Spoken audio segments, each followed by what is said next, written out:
Yo. We back again. You know we never slacking off. Judah Ben. Yo. Ladies and gents, get prepared for another greater event. If you never linked, then make an attempt. On Fridays, there's really no other way to be spent. Tune in, hit the link, and leave likes and comments. Welcome to TD Sports Talk. Here we bring sports and entertainment weekly. They break it down deeply. Come peep me as I spit, leave most confused. Pay attention while I introduce the host and crew. Starting off, we got Tommy the host. He plugged in, his predictions transparent like a ghost. Yo, I think that he been doing this the most. He first joined in March 2013. His resume was first seen.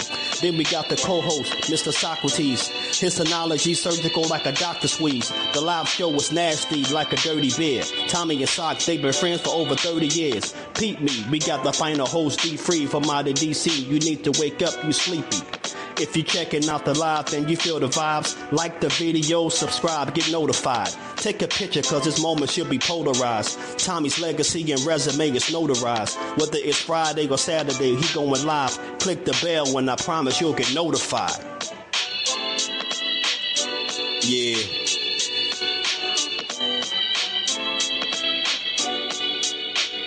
Welcome to TD Sports Talk. Friday and Saturday. Tune in. They're going live late. Word them up. Shout out to Tommy, Socrates, D-Free. Word them up, word them up. Judah Ben. Yo. Tell a friend or tell a friend, son. Chamber of the world. Shout out to TD Sports. TD Sports. Let's go check.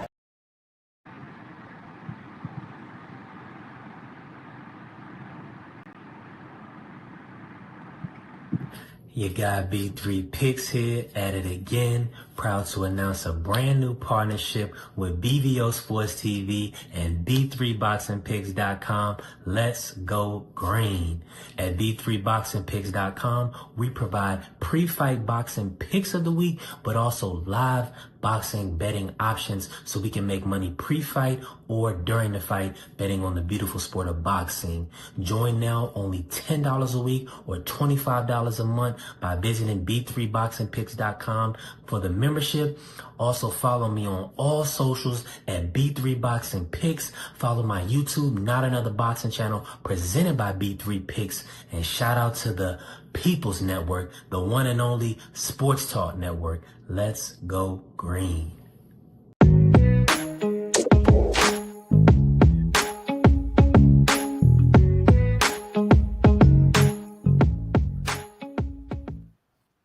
What's good? What's good? Welcome to another edition of Friday Night Sports Talk.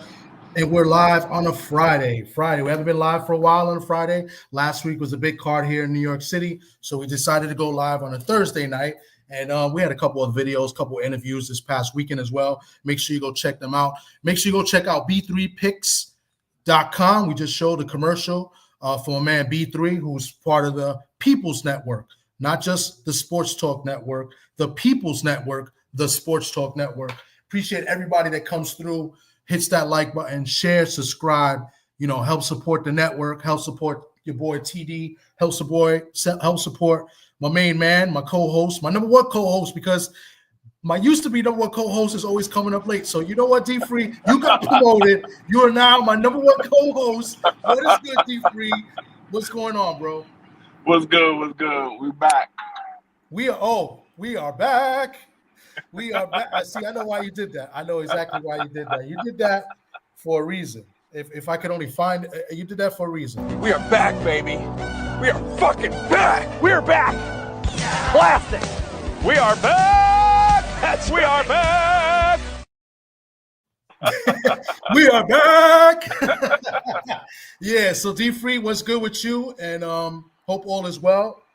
Yeah, everything good. About to drop my wife off at work, and then I'm about to go to work. But Okay. everything's good. It's Friday. We made it through another week, and we got some good boxing coming up this weekend. Well, coming up tomorrow. Um, Erickson Lubin back in action. We see Neverate gonna be fighting tomorrow. So we got some good fights coming up tomorrow. Yes, indeed, we do. We do. Before we move forward, I got my man Dub Right Side from the People's Network, Sports Talk Network. He's part of the crew. He's part of the group. We're not a gang. We're just a YouTube group that just, puts out sports content and, life content as well. It's not just boxing. So what's good with you, Dub Right Side? How's everything? And Dub Right Side is not there at the moment. I'm sure he'll say. No, I'm in the building. Can y'all hear me? Oh, you got to talk. You got to talk, bro. You out of order right now. What's good? And I'm out of order. Listen, shout out to my brother TD, man. Look, I'm still trying to figure out how to do this the right way. I got to shut my last broadcast down. Didn't realize that. But we got the 24-hour broadcast going right now. We 24 hours, and we talking everything and then some as far as it goes. And so, hey, we live again. We live again. Yes, indeed. Yes, indeed. I got a lot to talk about today. We are going to open the panel, but I'm going to wait till at least 11 o'clock. Socrates said he'll be on about 11 o'clock too, so we'll get him. He'll get a time to cook. A lot of things I want to discuss. You see the title, what is Turkey's Endgame, as well as I just edited the title and put, because I just noticed about a couple hours ago, Shane Mosley had some comments at his press conference because he's going to do a celebrity fight. Shane Mosley, 53 years of age. He's coming back to fight in a celebrity fight against this guy, David Kurtzal. David Kurtzal is I think he's an actor. He's a bodybuilder. He knows martial arts. So he's going to get in a boxing ring with Shane Mosley. Shane Mosley had a great career, 49 wins, 10 losses, 41 wins by way of knockout. So he's going to have that. But it's not about his celebrity fight. It's about the comments he made today. I'm going to get to it in a minute. Let me just address the chat real quick, and then I'm going to move over and go over to the next topic, and then we're going to talk about this. But salute to everybody in the building. K Savoy, my man Southern T, boxing, MMA, and sports was good. Southern T, BVO Sports, salute to you, BVO. My man Johnny Boy Boxing, what's good, Johnny Boy? Salute to you, Johnny Boy, always on the job. I always thought D Free was the hardest working man on YouTube, but Johnny Boy Boxing is probably the hardest working guy I know in New York City. Seriously, this guy is at every press conference, every fight. He's always there. He's in the locker rooms. He's at ringside. He's pushing the Batmobile that Ryan Garcia was in. I mean, if you watch Ryan Garcia's entrance in the Batmobile, in the back of the Batmobile, you're going to see Johnny Boy Boxing. No kidding. No, all jokes aside. Go watch it. You'll see Johnny Boy Boxing. Don't take my word for it. Go look at the video. Johnny Boy Boxing is everywhere, bro. Jeff Sparks, what's good with you? Queens, New York, in the building. Speaking of Queens, New York, possibility that the Berlanga fight and Shakur, that's going to be July 12th. They're not fighting each other. They're both kind of like co-main eventing. They both featured on the card. Rumor is that it could be Arthur Ashe Stadium in Queens, New York. That's right across the street, or not across the street, but not too far from Citi Field. So nice little stadium, holds about 23,000 plus, maybe 24K. They have done wrestling events in there in the past. They've done AEW. I think Jericho's had some wrestling events in the past there. So they can put a ring in there. So they can do events. So that's the rumor. We'll find out next Thursday. There's a press conference next Thursday here in New York in Times Square, the Times Square Palladium, I believe. So we'll find out by next Friday. So salute to everybody else. My man Gas Mask, salute to you. Thanks for coming through. Dub, saluting in as well. Who else is in here? Shelton Moore, salute to you.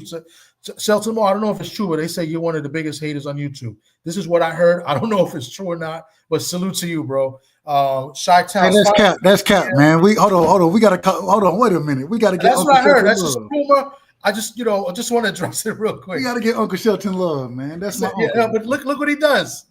I don't even know who he's talking to. He's probably talking to me, jabbing it away. But yeah, one of the biggest haters in the YouTube streams. Let's call it that way. So, but yeah, so a lot to talk about. We got big fights, as D Free was saying earlier. Not big fights. We got some good quality fights. But D-Free, you mentioned it first. We'll go right to that fight.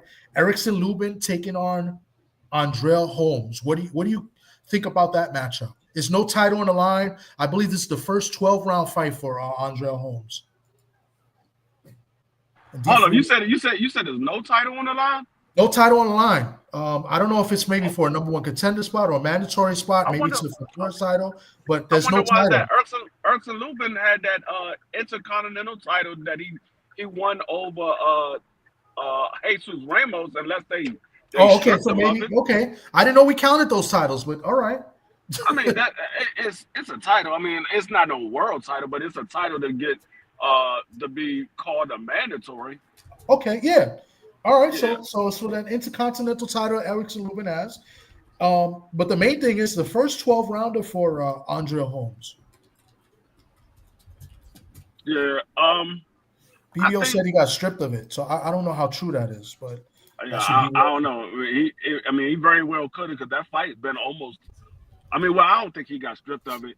But that fight was a while ago. It was like probably a year ago. It was a while ago that fight happened. So I don't know. But I think it's going to be a decent fight. I think Erickson Lubin is probably going to win the matchup. I want to know how Erickson Lubin is going to look. Because he's getting up there in age. Well, he's right around 30, 31, 32, somewhere around there. Might be 30, but he's getting up there in age, and he's having these long layoffs in between fights that can't be good for his body and his skill set, because he doesn't get a lot of fights as it is. Quality fights, I should say. He don't get a lot of quality fights as it is, and then having these long layoffs is going to make his career much shorter than what it is, because Erickson Lubin don't have a lot of fights. I think he's right around 20 something fights, somewhere around there. He doesn't have so he doesn't have a lot of fights, and he's having these long layoffs in between each fight. It's like he's only fighting like once a year, and he's not no world champion to be fighting once a year. So I think he needs to be a little more active as far as whether they're quality fights or not. I think he just need to be a little more active, because you don't want to be one of these guys that waste your talent and your career because you wasn't being active. Yeah, agreed. Real quick, shout out to my man Johnny Boy Boxing with the $20 super chat. I appreciate you, Johnny Boy. That's my guy. Like I was saying, hardest working man in media right now. Turkey and Dana going to screw the fighters with the pay. Times Square event was blocked off and horrible. I jumped on the Batmobile because I told the captain, the NYPD captain, that I was Team Garcia. well played, because it got you there, and you know what? People were looking at you and they really thought you was Team Garcia. So, hey, it's like you told me the last time we was in Newark. You said you got to do what you got to do. And listen, you didn't even get media credentials for that fight, and you was already getting interviews in the locker room. So you always find a way. So shout out to my man Johnny Boy. Definitely appreciate the support. Go follow my man Johnny Boy Boxing, the way you saw it on the screen. Just type it in YouTube. He works with Fight Hype. He has videos in Fight Hype as well as his own channel as well. So go follow my man Johnny Boy Boxing. So Erickson Lubin, 26-2, right? 18 KOs. So this is going to be his 29th fight. He has 28 fights. His last fight was in September of 2023. So definitely inactivity has been big for him, and he's getting up there in age. So that's not a good look. Andrell Holmes, I got to see him a few times, especially after COVID. He had a long layoff because of COVID. Came back, fought my guy, Ismael Villarreal from the Bronx here. In a close fight, I believe he won a split decision victory over my man Ismaelo Villarreal. It was a close fight. Maelo was hurt in that fight. Not a lot of people know that. So he went into that fight hurt, and Andrell Holmes had some trouble, but nevertheless, he got the win. He's 17-0. Not a lot of punching power, 6 KOs. You know, he's long. He's about 6 foot. I should have wrote that down. I know he's definitely over 6 feet. He has a good jab. You know, not much pop on his punches, but he does put a little sting. We've seen Lubin hurt numerous times before. What I like about Lubin also, I know he's been out of action, but he's now with Mark Ferret, the same trainers that trained Berlanga, I think is now training Erickson Lubin. So I'm picking Lubin in this fight. I think Lubin wins a unanimous decision. I think this is a tough task for Holmes. Like I said, he struggled with my guy Villarreal, and then he struggled with another guy where they stopped the fight, I believe, on a cut. A lot of people thought he lost, and he got the victory in that fight. I think he got a technical decision. Can't remember the name of the guy, but remember watching the fight and saying to myself that, yeah, I didn't think he won the fight. So let's see. This is a big test for Andre Holmes, and we'll see. But I'm picking Lubin in this fight. Dub, what do you got on this? I think Andre, and the funny thing is, I think you put it pretty perfectly as far as who Holmes is as a fighter. I think I don't know his exact height. I think maybe 6'2", 6'3", something like that. I don't know. I think he got possibly a little longer reach than Lubin, maybe. But Lubin, even to be 5'10", 5'11", Lubin got a 74-inch reach, and so I don't think that's gonna be that big of a thing. I'm just be honest. I think Erickson Lubin, people don't give Erickson Lubin credit. You know what I'm saying? Now, I even though he got the win against Jose Ramos, I thought he lost that fight. But at the same time, we all understood that he lost the Fundora fight. But I don't think Andre Holmes is on either of those guys' level. And I think Erickson Lubin putting hands on this dude.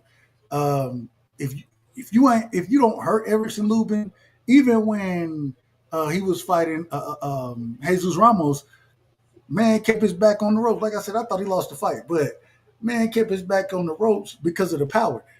He's not going to keep his back on the ropes. Matter of fact, he's going to be the come forward fighter in this fight. And I don't know how old the brother is, respectfully. I said it respectfully, but I got Lubin putting hands on this brother, and I can't wait to see it. Okay, I see. Yeah, I wanted to say Go ahead. I got Erickson Lubin by knockout. I didn't give my take on who I okay. Well, yeah, but I got Erickson Lubin by knockout. Okay.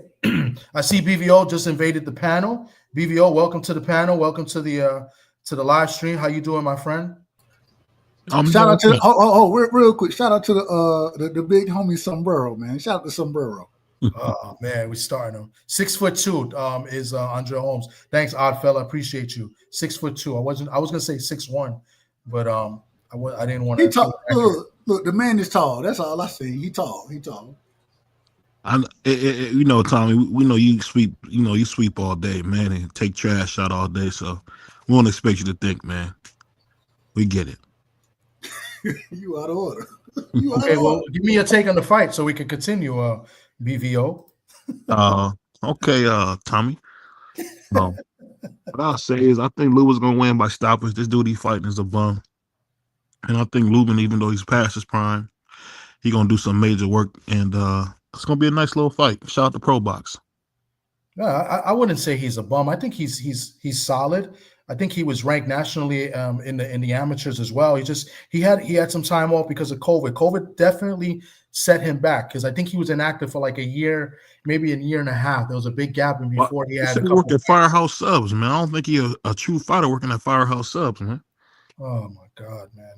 Yeah, I'm gonna start calling you BVO discrediting. That's your new name, man, because you're always discrediting fighters. But as we continue, I'm highlighting everybody's comments in the chat. I appreciate everybody coming through. I'm trying to, acknowledge everybody as we go along. I'll do the best that I can. Please forgive me if I miss you. But yes, Lubin still got it. I wanted to choose KO. So speaking about that, I am in a fight league. I wanted to go through the fight league. I am in the fight league and in a fight pool. Let me just pull this up real quick before we continue. I definitely want to give my picks, and then we could go at it as well. Thumbnail you got, man. I like that thumbnail. Oh, thanks. A good friend of mine from Cleveland made it for me. So as you see here, this is the US 6 Fight Club, and this is done by the usual suspects. They they run this fight league. My man Oddfella kind of puts this all together. Shout out to him. If you want to go check them out, you could go to at Supreme Beast Boxing Talk on YouTube. You see there at the bottom left. There's different participating shows, including mine. Shawa, who's in the chat, she's in this as well. She competes. I don't have the updated standings. I'm not in first. I'm not even in the top 5, but I'm on the first page. That's all that counts. So these are the 5 fights that we'll be that we had to pick this week. So I picked. We already went through it. I picked Eric Salubin by decision. I picked Fernando Daniel Martinez, 17-0, 90 KOs at the super flyweight division, taking on Kazuto Ioka. He's 31-3 and 1 with 16 KOs. I took Fernando Daniel Martinez by decision. I also took Raymond. Hold on, real quick. You bring that back up. Pull that back up. Yeah, I got you. 1 second. You said you took Martinez over. I can't say the brother name. The Japanese brother. I say Ioka. Don't she from Mario? You out of order, BPO. Ioka from Japan. So yeah, go ahead, Dub. I was just gonna ask about that fight.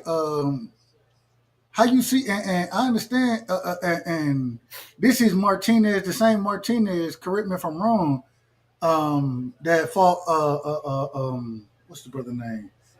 Chocolatito. Is this the same Martinez? I don't think so. To be honest with you, I don't know much about them, but I think this is a actual rematch. I believe they fought before, and Fernando beat Ioka. I might be out of order then. I might be on the wrong fight. Ioka, I need to talk about the other one. That's not the one you're thinking of. Okay, I'm out of order then. Call me out of order. That's all right. It's okay. He's from Argentina. Like I said, he's 17-0 with 9 KOs, and I believe he won a decision over Ioka his last fight. The last fight was in Japan. He won. It was a 12-round decision. He won a unanimous decision. So this is a rematch. I'm not sure why there's a rematch. The last bout was for an IBF super flyweight. For whatever reason, they don't list the title here, so I don't know if they took the title away. So I don't know the story on this one. That's why I have Supreme B Boxing Talk on there, because they did a live and they broke down the fight on their live earlier. So if you want to go check that out, they broke down all 5 of these fights. So what I'm doing here is I just want to give the picks that I took, and then we can continue. If you guys want to touch up on it, you can as well. So Raymond Muratalla, 22-0, 17 KOs. He's fighting for the IBF interim lightweight title against Zaire Abdullaev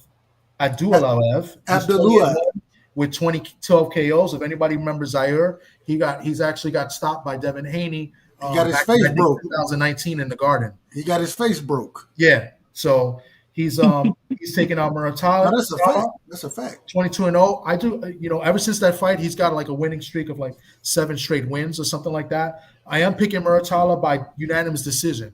I believe he can drop this guy like once, but I don't think he gets him out of there. Then you have in the UK tomorrow for the IBO super featherweight title, there's Lee Wood, the exciting Lee Wood, 28-3, 17 KOs. On the Irishman, Anthony Kakasi at 23-1 and 8 KOs. I took Kakasi by unanimous decision. I think this is going to be a good action-packed fight.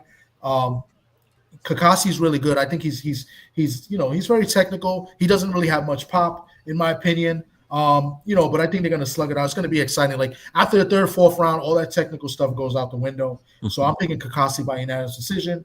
And then the last fight we have on here is Emmanuel Navarrete, 39-2, 32 KOs for the W Super Featherweight title that he's defending against. From the Philippines, Charlie Suarez. He's 18-0, 10 KOs from the Philippines. Don't know much about him, but at Supreme Beast Boxing Talk, the usual suspects, my man Oddfella did a good job breaking him down. He's very technical, solid fighter. Navarrete struggled with weight coming in. He was 3.3 pounds over. He did get back on the scale.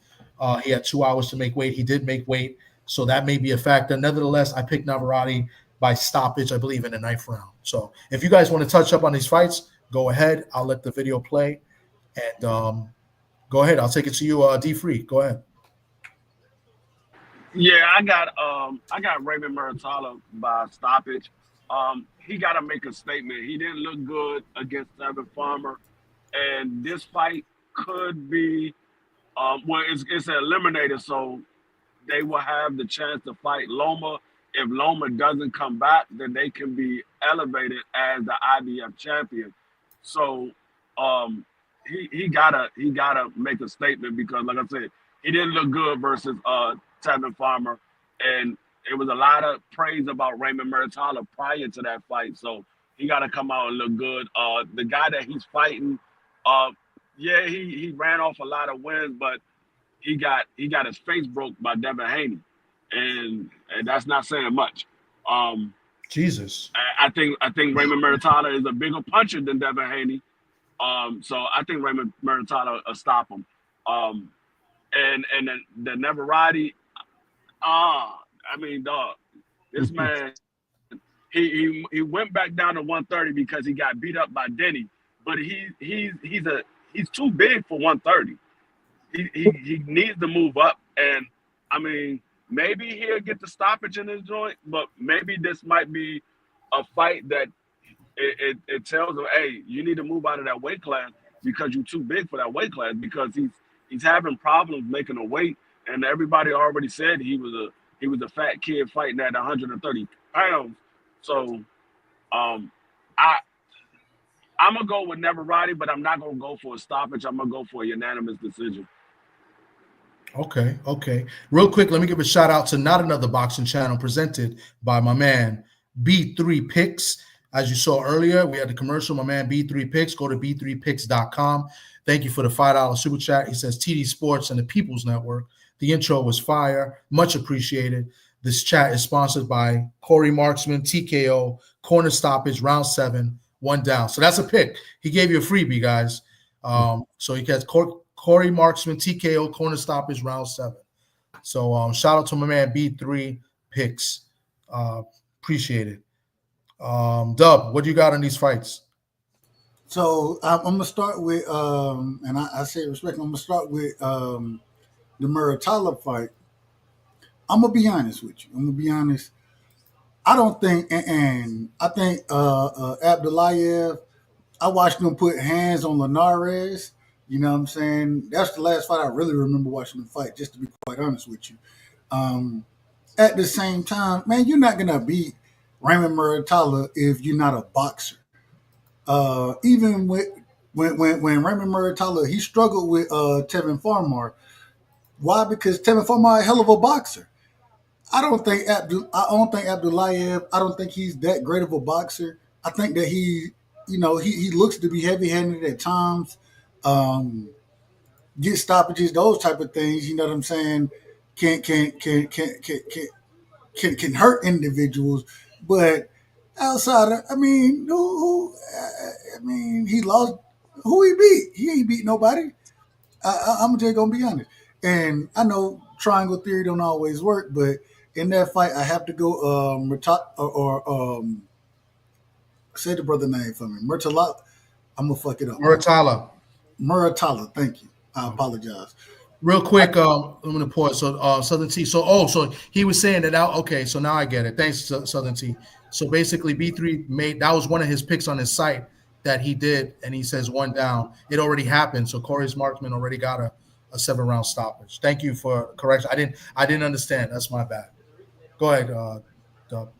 And the other thing, when we talking about Navarrete ain't that good to me either. But the only thing I think he has, I think what's the guy named Suarez or some shit like that. The man is like 43 years old or some shit. Who? The guy that Navarrete fit to be fighting. He like 43 or something. I don't know. I'm exaggerating the tag. I don't think so. The guy from the Philippines. I don't think he's. I think I'm exaggerating, but the man gotta be at least 39, something like that. I don't know. You look it up for me. But okay, I'll check it out. All I'm saying is, man, this man got beat by, and I say it respectfully, he got beat by Dennis Baranchi. I know it was a split decision or whatever, but I don't know. I think Navarrete, when he's at a smaller weight class, he able to throw them long ass punches. You know what I'm saying? And if you notice, I believe this fight is happening at I believe it's happening at 30 instead of it's 130. He's the champion at 130. Right, and so like I'm just saying. I say it respectfully, but it ain't impressive to me. I think he does win the fight. I pick Navarrete to win the fight, but I don't think too much of the brother. Say his name for me one more time. Emmanuel Navarrete or Charlie Suarez? Suarez from the Philippines. Let me tell you, I didn't know much about him as well until I saw the breakdown that Oddfella did. So I'm kind of regretting my pick a little bit. But he says he's pretty solid. He's a good counter puncher, you know. So we shall see. And now how old is he? How old is he? He didn't look good on the scale either. So excuse me. Oh, he's 30. He's 36. 36. That's what I'm saying. 36. Yeah. And now I do. And my thing is when you move up in weight, I understand he came back down to whoop Valdez. Okay, I don't know what you want me to take from that, but man, when you move up and down in weight like that, bro, the man lost to Baranchek, bro. Yeah, I'm just saying, Baranchek is Baranchek on special to y'all? Nah. But I do think he win this fight. I do pick him to win this fight. I gotta say that. Okay. I'm not impressed with what's the brother name? Suarez. I ain't impressed with him, man. I only watched one fight, so I could be out of order. I ain't gonna lie to you. I could be out of order. Real quick, so Shawa, who knows her stuff as well as far as, you know, she watches film and stuff. So she says Suarez is actually a very fundamental fighter and he's nice. And she also says that he's older and he's only been fighting 6 years though. So that goes to the fact that, I mean, I already made my pick, so I'm kind of like doubting my pick now. So I hope it doesn't mean that Shaw is wrong because anything can happen in a fight, but I didn't like the way Navarrete didn't look too good in the scale as well. So that's another thing going against him. And you already got to remember, TD, Shawa, she's smarter than me. And shout out to her. Y'all make sure y'all go follow her channel because she's doing great work over there as well. Y'all make sure y'all go follow Shawa Laya. She does great work. She's doing interviews now as well. Wait a minute. She said she picked Navarrete too. Real quick, my man Hot Rod horse player. I'm gonna drop the link maybe in about 20 minutes. Give me till like 11:05 because we're gonna go into Turkey. We're gonna go into Shane Mosley's comments, and we're gonna all have a deep discussion about it. Just wanted to just briefly do the fights real quick, and I wanted to touch up on these topics before you guys cooked as well. So just bear with me. Shout out to my man Eric Jordan in the super chat, $2 super chat. Appreciate you, bro. He says Turkey is the final boss, making boxing phenomenal. Is he? We're going to talk about it. We're really going to talk about it. There's a lot of things going on in the boxing world. We didn't talk about last week's fights as well. So, we did briefly with the couple interviews I did, but we're going to talk about it with the panel as well. So give us some time and we're going to cook on it. But shout out to you, Eric Jordan. Appreciate you with the super chat. But BVO, you're up. You're the last one to go up, man. What do you got on this, Mr. Sombrero? I do agree with Shelton sometimes, man. He's right about Sombrero, man. Mr. Sombrero. Shout out to Sombrero. Hey, shout out to Sombrero, man. Shout out to Sombrero. That's my thousand nicknames, BVO, man. And BVO is probably sleeping. He'll probably be back with us shortly. So yeah, man, we got some fights. My man Josiah Kirkpatrick is going to fight this weekend as well. He's making his second pro fight out in Jersey, I believe in Atlantic City. I'm going to do an interview with him hopefully next week. So look out for that one as well. He's fighting tonight. So yeah, man, some fights. We got fights tonight. We got Pro Box tomorrow. Here, Top Rank tomorrow. So a lot of things going on. But let's go. What are we going to go with first, man? I'm going to let D Free pick it. We're going to go to Shane Mosley's comments. Or we're going to go to Turkey. I mean, and the last week. We can go to Shane Mosley. I think Turkey going to take up the rest of the time. Okay. And that's a good choice because Shane Mosley has something to do with last week as well. So shout out to man, Mr. Shelton, who always shows love. He says, what do you say about Shelton? Not you, Shelton. We're talking about Shelton Moore. Shelton Moore, a.k.a. the biggest hater on YouTube. But that's not my opinion. People told me that. I don't want. Wait. That's my uncle right there. That's my uncle. Who? Shelton Moore's your uncle? Well, he's not my literal uncle, but I call him Uncle Shelton. So then you weren't one of the guys that said he's with us? I never said. Well, he is a hater now. That's what I'm saying. But I never said that he's the biggest hater. It's a strong rumor, bro. No. Uncle Shelton keep it a buck. Shelton keep it a buck. But he's way different from my man Shelton LDBC or nothing. My man, Mr. Shelton. His first name is Mr., by the way. Last name Shelton. Shout out to my man, Mr. Shelton. That's his name. Seriously, I didn't make it up. That's really his name. My man Brian Corbett's in the building. Salute to you. Kui, salute to you. Who else? I don't want to miss anybody. But yeah, let's go to Shane Mosley. So today was the press conference. Said it earlier. Shane Mosley has some things to say about Devin Haney. Now, I brought this up a couple weeks ago, and if I know I brought it up, and I brought it up to a couple people that I know that we talk boxing. That Shane Mosley was working with Devin Haney in the camp, and I know somebody that knows somebody that we're going to interview soon, a fighter that was the one of the sparring partners of Devin Haney for the whole entire camp. So apparently Devin Haney used two guys pretty much most of the camp, but he had good work with other fighters as well, like Kane Sandoval, who's a good fighter at 140 out there, who's promoted by Tom Loeffler. So shout out to my man Kane Sandoval. Shane got some, Devin Haney got some good work. So basically the word was that I got from my guy, and I'm not mentioning names, you'll see him when he comes on the show. He's a fighter out of Florida. Is that Shane Mosley was brought in the camp to help work with Devin, just to sit on his punches more, to turn his punches more, to give him some more pop. That was basically what his role was for, to work with him and turning his punches, sit on his punches more. So apparently today, Devin Haney, Shane Mosley was upset, and there was an interview on Fight Hype, so go check out Fight Hype, where Shane Mosley's talking about that he wasn't in the corner, because he wasn't in the corner of the fight, even though he was in the camp, and that that's not what they worked on in camp. And he was basically saying that, here's the quotes, and I wrote down the quotes so I wouldn't mess up as much because it's not perfect. But he says that Devin Haney went with a different mentality Devin Haney had a different mentality that Devin Haney brought into the ring, meaning that that's not what they worked on. He touched up on that. He said he brought his father's Bill's mentality in the ring. He said his mentality was more or less protecting the bag mentally, so that for the next fight. And that then he made a reference as far as his fight that he's not Devin Haney. So kind of some slights from Shane Mosley, surprising slights, because like I said, he worked with Devin at the entire camp. And I mean, he was considered one of the trainers for Devin Haney going into this fight. And now he did a 360 and turned on him. So I don't know if you guys seen the videos. You're just hearing it now from me. But what is your thought? Anybody can go first on what I've just said. Well, this is the thing. So I haven't seen the videos, but I trust your word. My thing is this.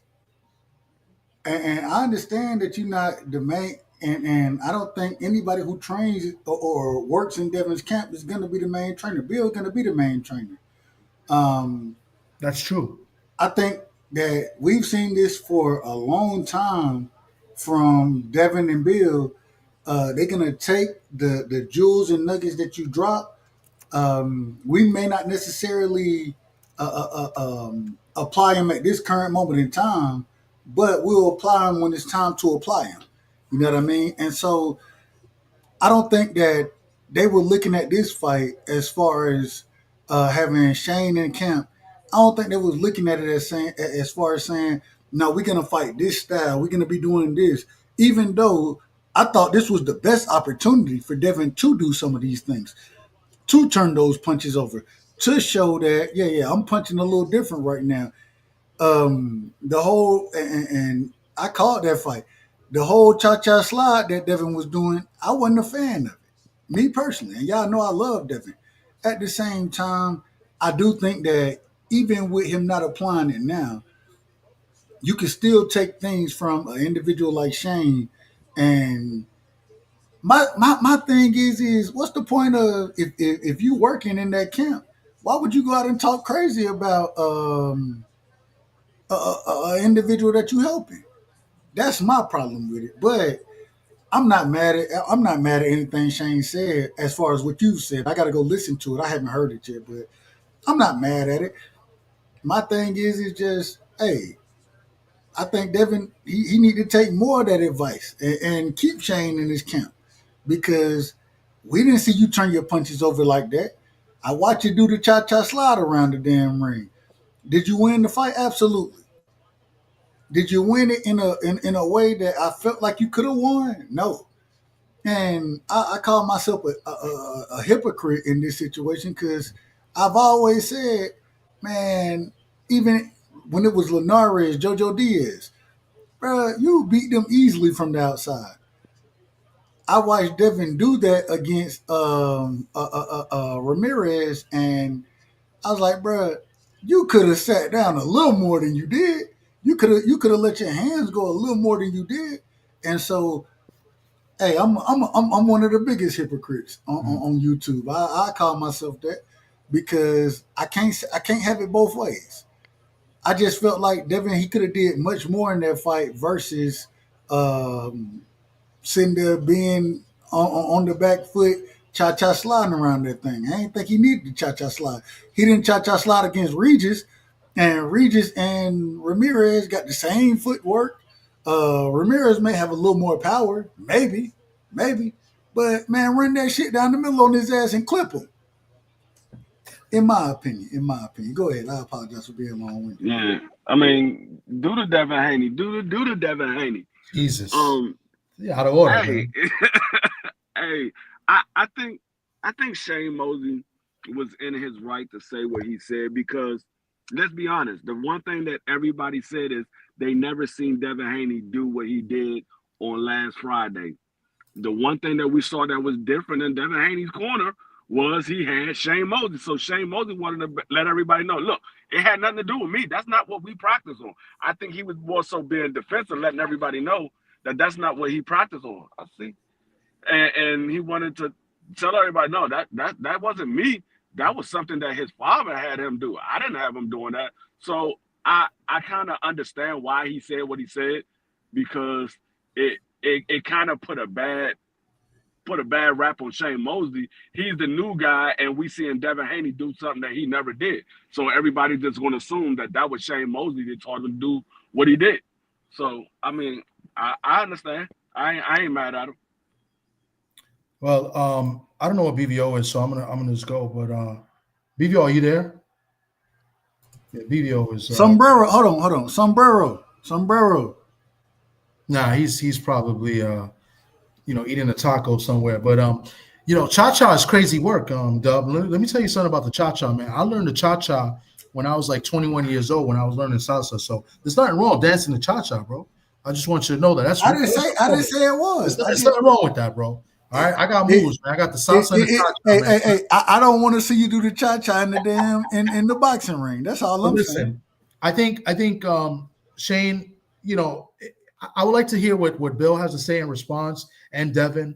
It sounds like Shane was upset, obviously, like D Free was mentioning. That makes sense that he wasn't in the corner, and therefore he's not gonna, say that was his game plan. Now, we had a fighter on last week, my man Keith Colon, and we were talking about it. Now, I gave my opinion of the Devin Haney's fight. I thought he did well. I would have liked him to do better. I'll get into that shortly.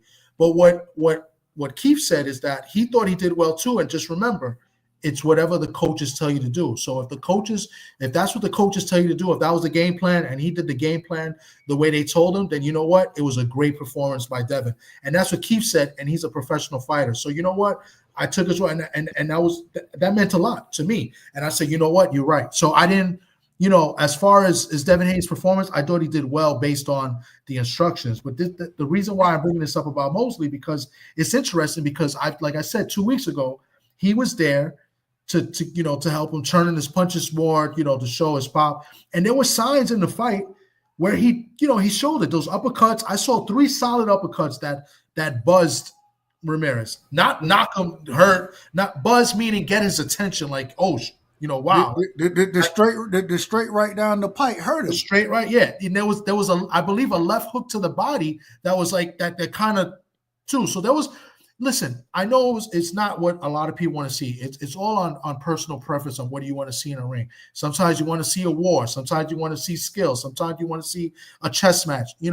It's all on the preference, of the person that's watching. And me being fair, and as a guy that likes Devin Haney, I'm not a hater. I like everybody. I thought that he could have done more. And that's all I'm saying, And I'm interested to see what Devin Haney does in this next fight. Now, there's different game plans for different fighters, right? But I'm interested to see because I thought he could have probably done more. There was more on the table for him. He could have taken. You know what I'm saying? Like he went, there was mad food on the table. They said, take whatever you want. It was there for him. And he took maybe 50% of it. He could have taken more. I believe he could have, finished up combos with 3 or 4, with 2 or 3 more shots at the end of it because it was there for him. That's just me from what I've seen. That's just my opinion. And I would like them to sit on his punches a little bit more. And it's like, I don't know who said it, if it was UW or D Free that said when he fought Regis, he sat on his punches more. And it was a different, like he moved a lot, but not like he did last week. I also think, and this is why I'm going to talk about Turkey, that not having a crowd has something to do with it as well. And because the fighters feed off the crowd. The fighters feed off that energy. And I believe if the fans would have maybe booed or whatever, maybe they would have took more chances. Maybe he would have been like, you know what, I could do this some more. Like, the crowd matters, in my opinion. They're the lifeline to these fights. And I think that's a major part that was missing and messed up all 3 fights, in my opinion. And we're going to talk about that a little bit later. But what do you guys think? I know BVO. If BVO comes, you could talk. But we gonna let Sombrero do what Sombrero doing right now. Yeah. He eating tacos, so which is fine. We ain't got no problem with tacos. We love tacos around here. But my thing with Devin, and I think one of the things you just said, we had a chance to interview Stitch, Stitch Duran, one of the, if not the greatest cut man in the sport, one of top 2 in my personal opinion. I think he's the greatest, but we can have that conversation later.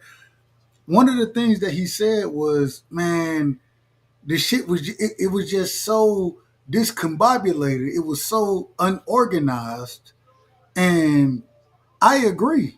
When I listened to Robert Garcia speak on the crowd and how he felt about it, all of these trainers, when I listened to them speak on it, man, it's a difference. And I understand you want this to be, the venue as far as Times Square. I understand that. But it is something. I done been in arenas where fights are happening, man. It's when you in that arena, you can feel the energy in the arena. You know what I'm saying? You can feel it. You can feel what's going on in the arena. And in that situation, talking to Uncle Stitch, he was saying, man, it was just kind of disorganized, and we really it wasn't the same. Yeah. And so I do think that does play out. Fighting outside, regardless of what the weather is, the echo ain't there. You know what I'm saying? When you in that stadium, you hear that echo. Yeah. It's a different feeling. It's a different vibe. And I'm not putting the performances, I'm not putting nothing on where they were at, but I will say, yeah, you feel a little different. I don't think they had a certain amount of because when you're in that arena, you can tell where the crowd is kind of at. You know what I'm saying? You could tell who they rocking with, who they ain't rocking with. You can feel that energy. And when you on the outside like that, I don't think they can really feel it. My brother Teach, he pulled up on the show while we were calling the fight, and he was there. Now, he was somewhere in Times Square. Where, I don't know, but he was somewhere in Times Square, and that's the problem. I don't know where he was at, and the fighters didn't feel that energy, and so I do think there is something to feeling that energy when you in an arena versus being in that outside format. But at the end of the day, man, as fighters, it's y'all job to go out there and perform. You cut off. Oh, I cut off? You can't hear me? I agree. Can you hear me? We both agree on the same thing. Oh, there you go. You're back. No. All I was saying is when you go out there, regardless of what the crowd is, it doesn't matter. It's your job to go out there and perform. And I just didn't think Devin.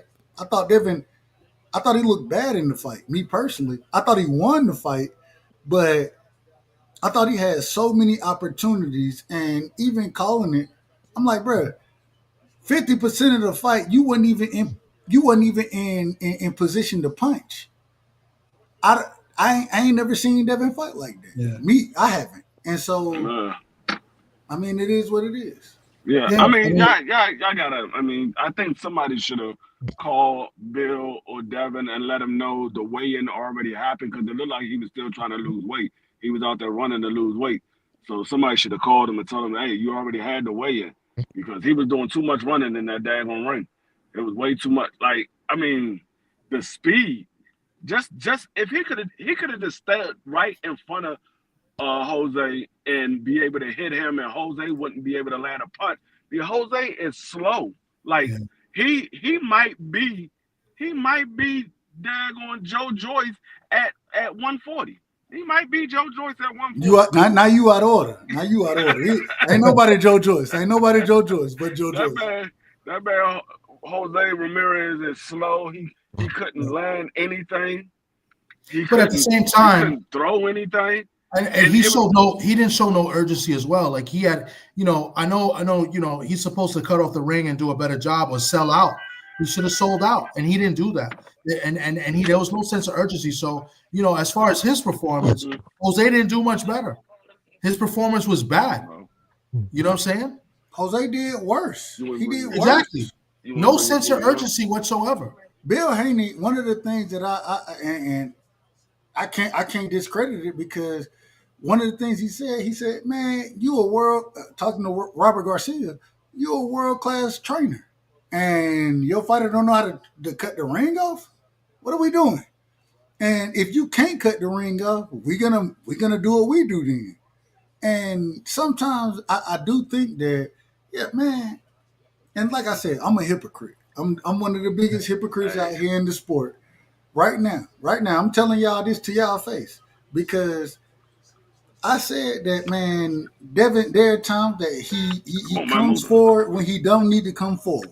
You know what I'm saying? Man, make that shit easy. And when he go out and make it easy, I criticize him. I call myself a hypocrite because of that. At the same time, if he would have fought like he fought against or Linares, he stops this man. I think he stopped Ramirez if he fight like he fought against Linares. If he fought against the same way he fought against Jojo Diaz, he stops this man. But I also have to remember in his last fight, the nigga got knocked down against a drug cheat. We always gotta put that out there. Against a drug cheat, but hey, he did get caught with some hooks. And Jose Ramirez, his best punch is what? The left hook. Yeah. So you got to be in order, and hey, damn that! I'm gonna show you how to neutralize it. I'm not gonna put that on Robert Garcia. I mean, who you think is a better pro? Jose Ramirez or Canelo Alvarez? You ain't even got to answer the question. I already know the answer. Canelo Alvarez couldn't cut the ring off neither. Yeah, no urgency either. That's a fact. He was just there, He couldn't cut I don't know what's in the water. I mean, maybe a lot of people have been drinking the same cases of water because as of late, a lot of these fighters that we say is top level fighters are having a problem with cutting the ring off. How about a lot of these fighters that are getting paid all this money that Turkey's giving them are just happy to be there? How about that? How much Canelo got? Like about 100 million, and no sense of urgency on his part either. That's insane. Hold on. Is that true that he got 80 million? He got close to it. He signed, what is it, a 4-fight deal for like 400 million? I would estimate. Hold on, real quick. I seen my brother BVO. He dropped it and he said Canelo got 80. I think he said Ryan got 20. Then you had Rolly with 5.5, Devin with 5, and Teofimo got he didn't even get a meal. I don't know if that's true. I just seen Tio that went over there to Turkey. He still can't get $1 million. I'm just telling you, BVO. Hold on, BVO. You got to defend yourself. You put this out here. Is that true? I don't know if that's true. But let's speak on the fact that if it is true or close to it being true, that money that was given for the way that all these fighters perform is bananas. And I want to go back further because I want to let some of these guys come up because they want to come up soon. Is that, the crowd, some people saying the crowd doesn't matter. It was almost like a sparring session, because that's what, in most of these fights, and that's what it is, sparring session, you ain't got no crowd either. I was at the fight last year with Devin Haney fought Ryan Garcia.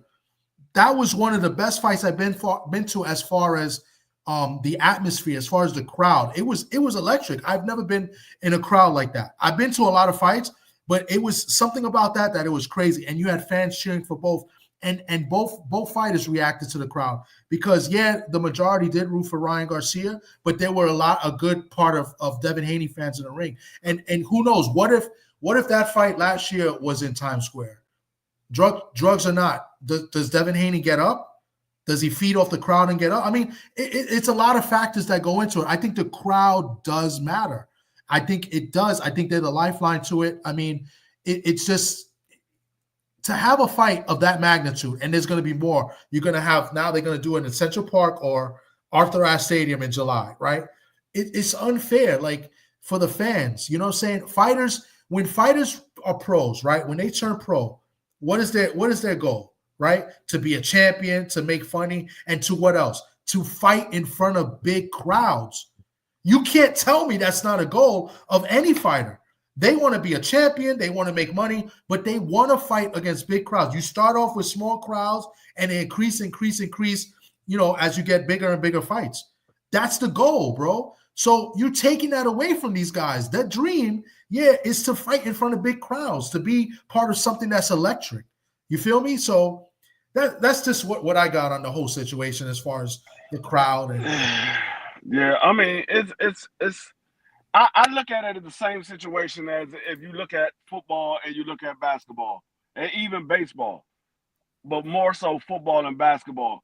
If there's no crowd, the game is not as exciting. It's not as exciting because the home team feeds off the crowd. And sometimes the away team feeds off the crowd. They want to quiet the crowd while the home team want their crowd to be up and yelling and all kinds of stuff. So they do feed off the crowd. Now, it's their job to go out there and perform no matter what. They're getting paid. But the bad thing about it is it's not like our job where you perform or you don't get paid. They getting paid regardless whether they perform or they don't. They're getting paid regardless. So you still have a job to do, but at the same token, it takes away the enthusiasm out of it because you don't have that adrenaline pumping through your veins when you hear that crowd roar when you walk out of the locker room. When you walking out and you hear about 15 people yelling, you like, hold on, I thought I was supposed to be in front of like 20,000 people. There's only 15 people yelling out here. It kind of changes the feeling of the fight. So I agree to it. I agree with what Thomas said, but I also agree what Hot Rod said. It doesn't matter. They got to go out there and fight. Yeah, it doesn't matter. They do got to go out there and fight. But if you take away some of that feeling from it, it's like, what am I really fighting for? It doesn't have the same vigor. You don't have that same emotion to get up for the fight if it doesn't move you. So it's a two-headed sword. Okay, real quick, I'm going to start letting people up. Hot Rod is in the back. Hey, I can't say nothing. Oh, I've been asking you to say something for the last hour. I just want to announce this real quick for the guys, for whoever's coming up. Be respectful. We'll take turns. And let's not talk over people like BVO just did. And let's not fall asleep like BVO just did. But be respectful. And I also want to mention too, before we go on this Turkey topic and the crowd, and there's some other things I want to talk about. The Sports Talk Network on BVO's channel next week is going to have Shane Mosley. Shane Mosley will be a guest of BVO and the Sports Talk Network. Just want to let everybody know that. So stay tuned for that one so he can touch up on the latest comments he made. Without further ado, I'm going to let BVO speak, and I'm going to add Hot Rod to the panel. And on BVO Nut, we might not even get into him ever saying them comments. We're gonna have some fun because, man, my cousin Shane Mosley, man, he was looking crazy, man. His face all puffed up. When I talked to him on the phone today, I was messing with him about his face being puffed up. So we're gonna have some fun. But what Turkey doing is good. But then on top of that, they're taking advantage, man. And it's just like your kids, they take advantage, and they're gonna really mess with a good thing. Because he handing that money out. Like I heard some people saying William Skull said he thought he won. I mean, William Skull to me was a disgrace. I mean, he was a disgrace. I mean, he was in there doing a cha-cha slide with Canelo. And then you go in there And you got T.O. making all these racist remarks and stuff. At the end of the day, man, these guys got to take this Turkey thing way more serious because when he's gone, man. And I'm telling you, they're going to miss him when he's gone, man, because there's no way they're going to keep doing this. I mean, these guys going to really mess up a great thing. I can't believe they went in there and laid an egg like they did in the middle of Central Park. What was that, Times Square? And that was horrible. Top to bottom, that was horrible, man. So I just hope these guys do better, man. When they go to Central Park, please come to fight. I get Devin Haney was, coming off a knockout or whatever, but He wasn't knocked out, knockdowns. hold on, bro. Do I go in there and grab your broom when you cooking? Go sit back down, man, by the trash cans, man. I got this, baby boy. But shout out to my man TD Sports, man. He a little cranky, man. And the Obama phone's not working. I got a broom in my hand, but you got an Obama phone. Hot Rod Horseplay, what's good, man? Welcome to the panel, man. How's everything? Yo, what's good? Y'all can hear me? Yep, we hear you. Man, OG Dub, Talk to me. you sound like a girl, man. You, About you what? making excuses for these grown ass men. Come on, man. Hold on. What excuse I made? What do the crowd gotta do with you doing your job? You know how many people wish they could be in these fighters or another professional athlete's shoes and get to play a sport and get paid high dollars for it? Man, I'm not making no excuse for no man that's making millions of dollars, man, to go fight, to go shoot a ball, to go hit a ball, to go throw a ball. I'm not making an excuse for no grown ass man. No, no, no, no, no. You got a job to do. So You got a job to do, sir. Hot Rod, if you listen to what I said, I brought up what Stitch Duran, the individual who was there, what he brought up. That's what that was my point. When we interviewed that brother, he was the one who said, man, the energy wasn't the same. It was disorganized. This is what he said in the interview with us. I'm bringing up what the individual who was there said. I understand that, OG, but all that is excuses. You got a job to do. Are you gonna make excuses or you gonna fight through it and do your job? You got a job to do, man. Just like how you may not have a good day, but you still gotta go to work. Some shit may fuck up while you doing a job, but you still gotta finish that job. Same thing with these fighters or professional athletes in other sports. They got a job to do. I'm not gonna make excuse for another grown man. So You what if know, it ain't? So what if the energy is down? So what if it's not organized? You still got a job to do. I think Go that's do your fair. job. I think that's a fair statement. I think I should correct myself when I say about the fans and that there's no fans and is that I think this is from a fan's perspective. So what, I do agree with you because if they're getting the money that they receive, now we don't know the accurate numbers. We did see a report that came out that of the different fighters that got paid certain dollar amount. I don't know how accurate that is or close to it, but at the end of the day, like you said, if you're getting paid and you're in a memorable event like it was in Times Square, then you got a job to do. You got to perform. So you know what? You're 1,000% right. What I'm saying is that I think Turkey is missing the mark on doing these big events. He's paying these guys, lots of money he's trying to make big fights. He's trying to, quote unquote, if I put the camera on, which I will right now, he's trying to save boxing, right? Because he's trying to save boxing. And I don't necessarily know if that's what he's doing because the fans are a big part of the show. Me as a fan and a supporter of the sport, that I go to multiple fights, I pay for fights, I get credentials and I still pay a ticket for the fight. I might pay for other people's fights. I had guys on my channel that fight, I bought tickets to make sure they got, their piece of the tickets that they sold, you know what I'm saying? So I'm a supporter of the sport. I think we are part of it as fans and we have the right to be at these big events. And I think he's missing the mark. That's my point of view as far as, Turkey and him, doing these big events. Like he wants to do Alcatraz and, he even says something about the Brooklyn Bridge, like these crazy events. But the fans want to see it too, and we don't want to see it on TV. If we have the money or we have the chance to be at the event, we're going to be there. You know what I'm saying? The real fans will make it there and make their way to be at the events. So that's just what I'm saying as part of the fans. But yeah, I agree with you. Like, as grown men, you get paid millions of dollars. You got a job to do it. I got a good job. I get paid well for it. And you know what? I got to perform. If I don't perform, then you know what? I'm going to get fired. And that's what? I'm not going to get the same pay. You feel me? So it's the same thing with these fighters. If they don't perform, don't expect a big payday again. Real quick before y'all continue, D-Ray, I don't know who D-Ray is. Do any of you know who D-Ray is? Yeah, D-Ray cool. D-Ray cool. Hey, D-Ray is my Omaha. That's my big brother. That's my big brother right there. So all right, welcome to the panel, D-Ray. Salute to you, bro. You guys can continue. I digress for a minute. Let's be in order. Let me get paid in here, and then we'll go to D-Ray. That's right. Sorry, welcome, Paid. My bad, Paid in Full. I've seen Paid in Full as well. So go ahead. That's my brother too. Yeah, my bad. What's going on? Salute to y'all, man. I just popped in, though. I don't really too much. Can y'all fill me in on the conversation? Well, we gonna keep kicking, and then we'll let you find your way accordingly. That's always. Yeah. So right now, I brought up. We're talking about Turkey. So I'm bringing up: is he good for the sport? Is he bad for the sport? What is his end game?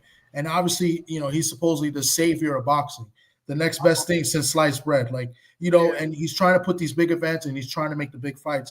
But I'm not a big fan of Turkey and what he's doing, and that's what I'm talking about. And I want you guys' opinion on it as well. That's the discussion that we're at right now.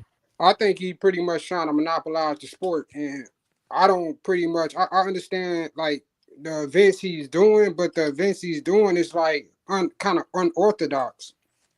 Even with the New York Times, like that'd have been an amazing event if you would have like pretty much let the fans in. I think that would have made the atmosphere a little bit more better. But again, I agree with. I don't know who was saying. I agree. You still got a job to do as fighters. You still got to go out there and perform. But overpaying these fighters and then they underperforming is pretty much like they really don't give a fuck about what we think and they just going out and doing what they want to do because they trying to get to that next payday. And I don't think that shit cool because you robbing us at this point because I want my $60 fucking back for that shit. And I lost money on the Devin and Ramirez fight because I picked them to stop them just because I'm thinking like just looking at Ramirez past fights. And I also lost on the Rolly Romero shit as well. So hey, I gotta tell you, Paige, you might have lost some money. You ain't got a 24-hour live that we doing right now on Rolly. Hey, shout out to Rolly, man. Shout out to Rolly. Yeah, that's why we doing it because of Rolly. He said, but and another thing, bro, that I'm not understanding is why like this is the second fight in a row where Turkey went up on the apron and telling another fighter what he should be doing. Like I don't feel like that shit cool because no other promoter can get away with doing that shit. Yeah, but that's my say for right now. I agree with you. Anybody else before I say something? Real quick, hold on, real quick. Shout out to my brother D-Ray, man, straight out of Omaha, Nebraska. One of the great individuals, you know what I'm saying? A Bud Crawford fan, and I ain't got no problem with it. Shout out to my brother D-Ray, man. Salute to D-Ray. D-Ray, what's going on, fam? Salute, D-Ray. Hey, man, what's happening, bro? Hey, I'm just, trying to support the grind, bro. You know what I'm saying? And I appreciate it, simulcasting, doing it all, man. Doing it big out here in these streets, bro. Listen, I think Turkey is good for the sport, and I'm just going from the perspective of Bud Crawford. Because I think without Turkey, we might not have got the Earl fight. I don't think he probably would have got a good chance to be able to be undisputed. I'm pretty sure he wouldn't have got the Madrimov fight. And I know he wouldn't have got the Canelo fight, right? And I just know that it wouldn't have been able to be in the stadium, And I believe that the fighters, right, they got to earn their way to get to that position. Now, they might be, in some people's estimations, overpaid, but them people ain't the ones that stepping in the ring, bro. I don't know if I heard somebody, that's a fighter sitting up there necessarily complaining about the money that other fighters are getting. They could be complaining about the money that they getting. Right now, I want to land the plane with this. I know when Bud started, he was boxing at county fairs, in bars, in gyms, And sometimes, bro, you got to bring your own energy. Yeah. You got to keep that same energy. You got to protect yourself at all times. And you got to show me something. Hey, man, I want everybody to subscribe, like, share to all the fam, bro. Let's do this, man. Turn up. Hey, Appreciate you. Yeah. I hey, appreciate D-Ray. you, D. Hey, And D-Ray. it's like you said, and when you were saying, and 1 second, D free, he went from fairs to bars, and you know what? What was the end goal for him? Obviously, to become undisputed, be a world champion, to make the millions of dollars he made. But but think about it. He went from I don't know if I'm quoting you correctly, from a bar to a fair to a small arena, a big arena. But that's what fighters want. When you get into this game, the dream is to be a champion, to make money, and to fight in front of bigger crowds. And that's why I bring the crowd into it. Like that's what fighters want to do. I don't think a fighter says, yo, I want to fight and just make the money and be a champion. I think all fighters that get into the game is like, my dream is like, I want to fight in front of 50,000 or 70K. Like if you live in the UK, you want to fight at Wembley. I think that's part of the dream as well. And that's what I'm saying as far as the crowd is concerned. Yeah. Hey, I D-Ray. just Oh, go don't ahead. think I just don't think that Turkey I don't think he has a good intake for what boxing is supposed to be. Like these guys are supposed to earn their way to those big paydays. He's just basically giving them their big payday. And if you go look at every fight that Turkey has put on, he's lost money in every single fight because these fighters hasn't earned the payday that he's giving them. And he's not getting any return. Now, I understand people say, oh, well, he ain't worried about the money coming back and all that. Yeah, that sounds good. But I think there's a lot more to it than just him not worried about the money coming back. And the thing is, when you giving people money that they haven't earned, they not going to work hard for it because they didn't have to work hard for it. So it's just like what Washington used to do back in the day when we had Dan Snyder as the owner. He went out and paid all these superstars these big money when they was on their way out. They was falling out of. I mean, they was out of their prime, and he was paying them big money because he tried to buy a Super Bowl. It never pans out the way you expected to pan out because they didn't earn it. These guys are on their way out. They just came to get the payday. They wasn't playing hard to get a Super Bowl. They already got a Super Bowl. They already did what they needed to do to get to the mountaintop. Now you offering them this big dollar amount, they're gonna take it because okay, yeah, you offer me this money, yeah, I'm gonna take it. But I ain't playing hard. I'm on my way out. I ain't playing hard. I'm just trying to get some more money that I can have stacked up for when I do retire. So it's the same thing. No, I agree. It's a lot of bullshit like that, and I think that where it comes into a part where shit, you pretty much robbing the fans because we thinking we finna get a good ass fight, at least a complete fight, and we don't get that. So it's like, and we the ones that's paying these fucking boxers. Yeah, absolutely. Actually, the one fight that everybody thought was going to be the least competitive was the best fight of the night, and that was the Rolly versus Ryan.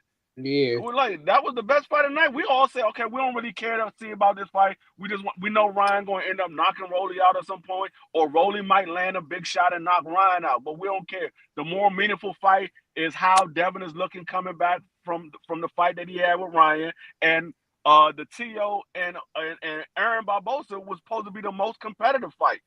It ended up being the total opposite of what we thought. Yeah. And those fights wasn't as appealing when we see it play out. And Rolly and Ryan was the more competitive fight. I mean, Ryan didn't really do too much, but it was good to see Rolly outbox Ryan. That was something that nobody expected to happen. They thought Rolly was going to land a big shot. Nobody thought Rolly was going to win on the card. They thought Rolly was going to land a big shot at some point, and he was going to knock Ryan out. The ones that thought that Rolly was going to win. I don't recall anybody saying Rolly is going to win on the cards. I heard Rolly by knockout. I heard Ryan by knockout. Nobody said it was going to go to the cards. Facts. Dare I say that Rolly dominated that fight? Yeah. Johnny Boy Boxing says, I think it changed from Central Park to around Citi Field in the U.S. Open. Yeah, Johnny Boy, I was mentioning that earlier. Arthur Ashe Stadium is, where they play the U.S. Open. It's a nice little stadium in Queens, New York, right by where the Mets play in Citi Field. So, it holds like 24,000. And like I was saying earlier, they've done wrestling events there. So, they could put a ring right in the middle. And if I'm not mistaken, another thing, I think it's an open and close arena. Like they could close it. They could close the roof. Don't quote me on that, but I think it could close the roof too. So either way, they'll do something like they did in Times Square. They'll put something over it just in case it rains. But yeah, so that's an option for the Shakur Stevenson Cepeda fight and the Berlanga fight. It's going to be at Arthur Ashe Stadium in Queens. But go ahead. Who's talking? Now, I hope that those fights are competitive. I believe the Shakur and Williams Zepeda fight is going to be competitive. I believe it is. I believe the Berlanga fight should be competitive. But, I mean, at what we saw last weekend, I don't know anymore. It looks like these guys are just getting money from Turkey and like, man, we ain't out here trying to get knocked out. We're just going to get this money and go back. I just think that Turkey's not doing a good job with the people. So here's another thing. I don't think he's doing a good job with the people he has working for him and working with the Ring Magazine. He hired all these people like Coppinger and that guy Douglas Fisher. I can't stand them too. Even though Coppinger wasn't terrible, but I just, those guys, and he has guys around him that's giving opportunities to these fighters. Now, recent news, you've seen what happened with Teofimo with his comments. Ryan has had some crazy racial comments as well. Now Tio, we've seen Turkey talk about the sanctioning bodies. He wants to get rid of them, have one title, but then he puts this fight for Canelo to fight Skull so he could get all the belts to fight Crawford. That was a waste of a fight. There was no need to have Canelo make that fight. They could have made that fight with Crawford last week, and if not, he could have put Canelo with Benavidez or somebody. If he's supposedly wants to make the fights that the fans want to see, why is he not doing it? Last week he made a crazy card in New York City, and it was not the fights that the fans call for. Nobody called for Barboza and Tio. Nobody called for Haney and Ramirez. Nobody called for Garcia and Rolly. You know what I'm saying? None of the fans called for that, but yet he gave us those fights. You know what I'm saying? And they were not as good as advertised. You know what I'm saying? And he's rewarding these fighters who come out with these crazy comments like Ryan Garcia and giving them millions of dollars. And he made Ryan Garcia the face of that card. Yeah. Like I said earlier, coming out to the Batmobile. Other guys came out in taxi cabs, right? Teofimo, is he going to punish Teofimo? You know what I'm saying? Is he going to punish him? Is he going to put him, or is he going to give him money to put in a card? I'll give you another rumor I just heard too. If Keyshawn Davis wins his next fight against De Los Santos, they want to make Keyshawn Davis against Tio, and Dana White and TKO Promotions is going to have a lot to do with that fight, which is in place because of Turkey. And they want to give, and the rumor is they're going to pay Tio between 8 and 10 and Keyshawn 3 and 5. I don't know how accurate it is, and maybe it's wrong, but if it's wrong, they had to at least been talking about it. It's been mentioned. Why should Tio get an opportunity to fight for big money after making stupid comments like that? Hold on, real quick. So Tio is going from, and once again, I don't know this to be a fact. I seen BVO reported. Shout out to my brother BVO Sombrero. So we saying that Tio made, once again, less than $1 million, $900,000. And now he's gonna be against Shakur Stevenson. What? No. Keyshawn Davis is the rumor. Oh, my bad. I'm out of order. If Keyshawn wins, Keyshawn against Keyshawn Davis, because Keyshawn Davis has a fight on June 7th, I believe. Keyshawn against Tio, right? Against De Los Santos. Yep, he fighting De Los Santos first. If he get past De Los Santos, then Turkey is trying to make the Tio versus. And that's what I'm saying. So is Teofimo Lopez for the get? What is he gonna get? 500. I mean, $5 million to fight Keyshawn Davis. They said between 8 and 10 is what I saw. That's crazy work. That's And I'm not mad. Well, I'm not. Well, I am mad at it because the nigga a racist. So exactly. I am mad at it. So how does he get the opportunity to get a big fight and get a big payday? No punishment, no fines, no nothing. The WBO, what is the WBO going to do? They haven't done anything, made a statement. You know, this is what I'm saying. Like, what is Turkey really doing? Why did he put certain people in place that are not managing it and doing the right thing? You know what I'm saying? These are the things I wanted to discuss today. Ryan Garcia just got rewarded after popping dirty. He got rewarded with a big payday and featured in a big fight, in a once-in-a-lifetime fight, because who knows, we're going to do Times Square again, right? Featured and got paid millions of dollars. And, oh, by the way, besides the PDs, he's made some racial crazy comments too, like F all N-words and F all Muslims, right? And isn't Turkey a Muslim? Facts. This is what I'm saying. Like, how is this? How is he letting this rock? And then even if I'm Bud, to be honest, bro, even if I'm Bud and I put I'm slapping the shit out you just for playing like that, and then I'm making you apologize. But I understand Bud's stance is like, shit, if I hit this nigga, is they gonna press charges? They gonna try to take my fight? Well, that's the thing. He was in Saudi Arabia at the time, and it's crazy. And my thing, this is my opinion, what should have happened if I was Bud. Now, mind you, everybody's different. But because apparently I saw a picture recently that they got into it, like Bud and T.O. got into it heavy, and I guess they broke them up or whatever. But if I'm Bud, nah, don't talk to me. Right. I didn't have to do that whole don't talk to me because I don't trust you. And look what happened. The next time Bud sees T.O., I'm positive Bud is going to put hands on him. Yeah, for sure. That's what I think. But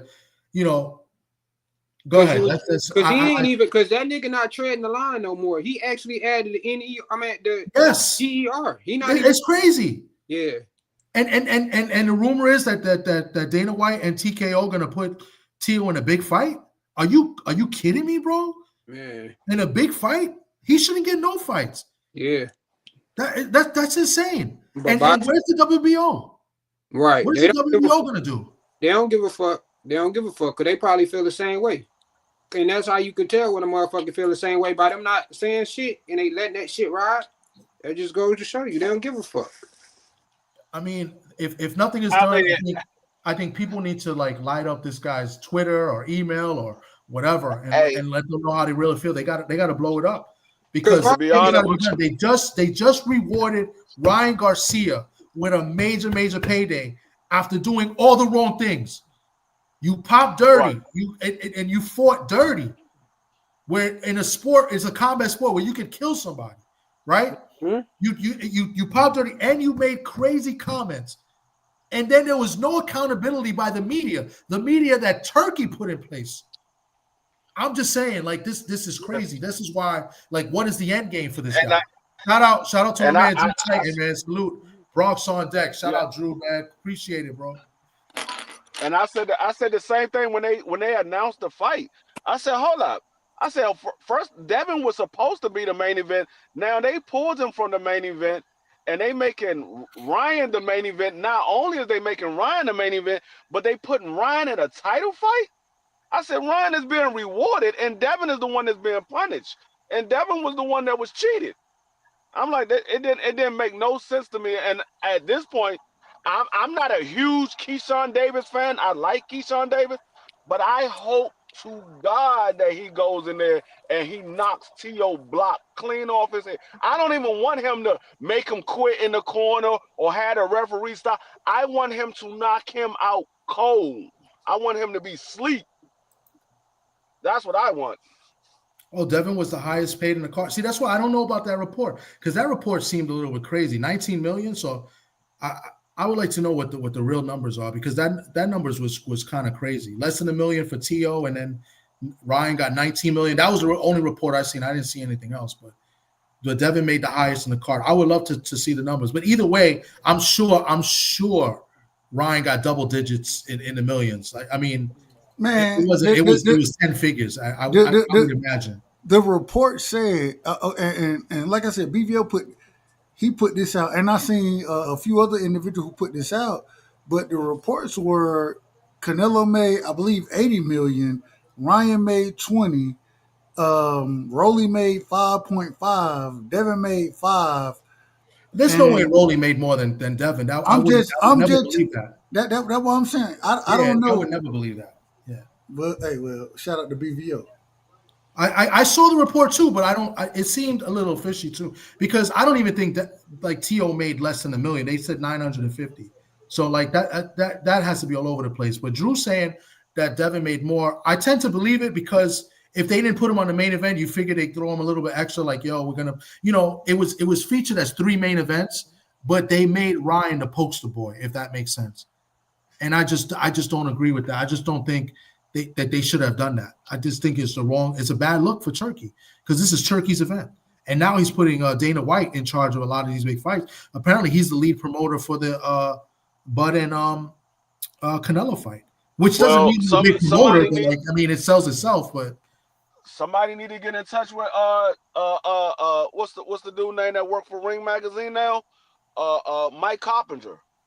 He should have the numbers. He worked for Ring Magazine.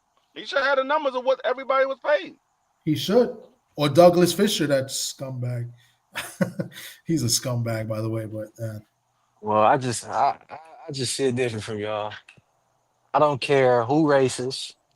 I don't care what these niggas getting paid. I don't care. I didn't stop watching basketball and other sports and focus on horse racing, boxing, and football. I don't care what you get paid. That ain't my problem. I don't care how much money you making. I don't care how much money you not making. I don't care if a fighter racist. I came to watch boxing. I came to watch you fight. See, that's the problem. Can you fight? I don't care about all that other shit y'all talking about. Y'all can care about if a nigga racist. I don't. You can be racist. I don't give a fuck. But on top of them being fighters, they're also public figures. I care about can you fight. I understand. I didn't come to boxing to talk about your press conference. That's like the other day with the Charlo and Plant press conference. It was cool, but I don't care about that. I want to see you fight. Can you fight? I don't care about all that talking. Get in the ring and swing. That's what I put my eyes on for boxing, to watch you fight. I don't care about what you say in your report or how you feel. That's how you feel. I don't care about none of that. I care about, can you fight? Can you throw them hands? That's all I care about. All that other shit, racism shit, cool, be mad. I don't give a fuck. Nigga could be racist. I don't care. I didn't come to boxing to care about what a nigga talking about, if he racist or not. I came to boxing to watch you fight. I didn't come to this sport to watch a nigga talk. I can go back and motherfucking watch basketball, hear niggas talk about basketball all day. I don't care about that shit. I care about, can you fight? That's all I care about. Y'all can care about all that other shit. I don't. Yeah, but I see it different. But when you get at the top level, the way these guys are, it's an event. And when you're at these events, they put on the shows, and they're looked at as public figures. And when you're a public figure speaking in front of millions of people, and I'm talking about from kids to adults, you need to watch, these guys got to be held accountable for the things that they say. And when they're coming over here, because they look at them as public figures, because a lot of these public figures, believe it or not, maybe not boxing, but in other sports, they become maybe mayors. And matter of fact, boxers too, mayors, presidents, councilmen, whatever. And those are not the type of people, you want in office if they're spitting, certain rhetoric. So I think we need to care a little bit about when they're at the big stage. At the lower stage, right, it's all about fights. It's not big press conferences. You go to fight events and you're going to see boxing. But when they're at the big events like we had last week, and big pay-per-view events, they're looked as public figures. They have big press conferences for them. They have grand arrivals for these guys. And then now with the social media area, they're on Twitter, they're on Facebook, they're on this and that, and they're speaking to people, and they're promoting, themselves, and they're promoting what they like, and other people follow that. So that's what I'm saying. I think we need to care about, who's saying what, if they're saying, stupidity or racial things like that. I think that is a fact. I think that's something, we need to look into it. I understand what you're trying to say. You come to boxing, you want to see them throw their hands and what they could do in the ring. Bet I want to see that too. But when you got guys at a bigger light making this amount of money and they're in the public eye, they shouldn't be allowed to say the things that they be saying. Keep that. I agree with Thomas. I agree with Thomas said, because you got to understand that these fighters it's crazy to say it, but these fighters are analyzed by other people. Like, these people literally live their whole life for some of these fighters. They worship some of these fighters, and they want to follow the footsteps of some of these fighters. So when you have guys on this level that's doing the things that T.O. is doing the things that Ryan is doing, they are role models. Whether we believe they should be role models or not, they are role models. And people look up to those guys because you got young kids that looks up to these guys and they use them as a role model. And like I said, whether we believe they should be role models or not, kids find certain people in their lives that they watch on TV, that they see out on the street. They find certain people that they use as role models. Some people choose to use their parents as role model. Some people choose to use other things that they see as role model. So when you at that level, you have to be mindful of what are you doing? What are you putting out there for other people to follow behind? And like I said, I mean, I know there's some people that don't care about it, but for the vast majority, the reason why it's a topic is because a lot of people care about what he is saying because he is a role model for the younger people that's watching him. If you guys, I mean, Drew Tynes in the chat. Drew Tynes was at the press conference 2 years in a row. Back to me, and he saw the same kid. There's a video of him talking to a kid who's a big Ryan fan. And he's having a conversation with him about why he likes Ryan Garcia, and the guy was like, he looks up to Ryan Garcia. He was a kid. I want to believe, I don't know. I don't remember the age he was, Drew, if you're in the chat. I think it might have been 17, 18, 19, around there. And he looked up to him because he's a man of God. He's a Christian, all of this, whatever, because Ryan was preaching about, his religion and stuff like that. But at the same time, these kids, a kid like him, right? How many other people are like that are worshiping him? Drew Tynes says 18 are worshiping, maybe not worshiping, or idolizing this guy. And then he goes out and says that he's, doing drugs and he's smoking and doing all sorts of stuff. Then he writes a comment like, F all these people and F all those people, right? That's what I'm trying to say. Like it needs to be said, and something needs to be done with guys like that. They should be punished. If they want to spit whatever they want to spit and talk all this hatred, nonsense, or whatever, then don't put a camera in front of them. Let them do it on their own time. Don't give them that spotlight. And then when they do that and then they're wrong for it, then hold them accountable and ask them questions. Why did you say this? What do you mean by that? What were you going through when you said it? And give the fighter or whoever it is the opportunity to either apologize or fake apologize or say what he's going through. But hold them accountable and say, you know what you did was wrong because it offended me and it offended a lot of other people that looked up to you. You see, and that's what's wrong. You know what I Go ahead. No, go ahead, OG. I'm gonna go after you. Go ahead. No, what I was gonna say is what I find crazy is these guys are not being punished. This is their job. They fight for a living. They're boxers, but they're not being punished for what they say. But then you have guys like Stephen A. Smith. You have guys and other people, other analysts that's on TV that might slip up and say the N-word and they lose their job or they get suspended. But these guys are not getting in trouble for it. They saying it, they're not getting in trouble for it. But these other people, they lose their job or they get suspended from their job for saying the same thing that he said. And so that's why I say it got to be even across the board. If you're going to punish these people over here, you got to punish them too. And the way you punish them, you suspend them. If you can't stop them from fighting, then you suspend them for a minute. You say, hey, we can't have that in this sport. So you suspend it. But they don't do that. They have double standards when it comes to certain people, certain jobs. It's double standards. That's why I say we gotta understand and make it even across the board, because if some people get in trouble for it, all of them should get in trouble for it. And I say that with everything that I talk about. If I'm saying one thing about one person and I see somebody else doing the same thing, I gotta say it about him as well. Whether I like him or I don't, I gotta say it about him because I said it about this person. So I gotta be consistent. You see, I understand, OG, but that's what's wrong with the world. That's what's wrong with the world today. Motherfuckers care too much about what the next person got to say. Everybody's entitled to how they feel in their opinion. Everybody is. That's not true though, bro. Because other motherfuckers get pissed, Motherfuckers care too much, bro. Why do you care bro. so much what the next person got to say? That's how that person feels. Because So a you telling different race, me words hurt you that much? bro. Like Because I a don't different, understand that shit, bro. bro. A That's different why America is fucked up today. Because race, motherfuckers are so soft and care about what the next person got to say. Like it don't matter what the next person got to say. You this got shit your is opinion, I crazy. got my opinion. Like that shit is crazy to me, What's up dog. with like That shit what's is up with all crazy to me. what's up with all this turn the other cheek shit, bro? Like how like motherfuckers can just say what the fuck they want to say to us, but when we get in these positions of powers and jobs and shit like that, we say that shit, nigga. We lose our job behind the shit, bro. Like yo, it's that's what makes the shit so okay, cause niggas like you.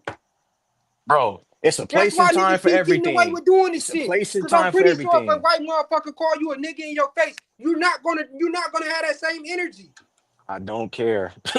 It don't matter to me, dog. Like that's crazy as hell, bro. Like that's what's wrong with America. People care too much I about what the guess next it is. person got to say. That's That's what's why wrong a with America motherfucking now. cop. That's why a motherfucking cop can kill a nigga and we just be like, that shit is okay. Or we sad as shit, but these niggas keep getting away with the same shit. Hey, so paid in full. Do you feel the same way when another nigga smoke another nigga? Do you feel the same way? It goes, but it's the same shit. Okay It's then. not Okay okay. then. Okay It's not then. okay. So don't try to blame it on blue and white and act like None a of nigga that ain't shit is killing okay. another I'm nigga, not homie. glorifying none of that shit. Like don't try to just blame it on blue and white. Cause I'm in Los Angeles, California. I see niggas get smoked every day by another nigga. So you can miss me with that blue and white shit. You can miss me with that, homie. I'm from Los Angeles, California. I see it every day, homie. I see it every day. You missed the whole point of the conversation, bro. You missed the whole point. You stuck on the police. Niggas over here keep trying to blame shit on the police. Okay, what about the nigga that killed Nipsey Hussle? What about the nigga that killed PNB Rock? You're missing What the is you whole talking point, about, my bro. nigga? Miss me with that shit, homie. Miss me with it. You're missing the Niggas, whole niggas point. over here, niggas over here, quick trying to blame the police. Man, fuck out of here. What about the nigga? What about the nigga that go rob a nigga grandmother? Huh? D free. What about the nigga that go kill? What about the nigga that go kill a motherfucking top shot? Yo, What about that? D free. Fuck is we talking yo, about? You understand what I was saying, right?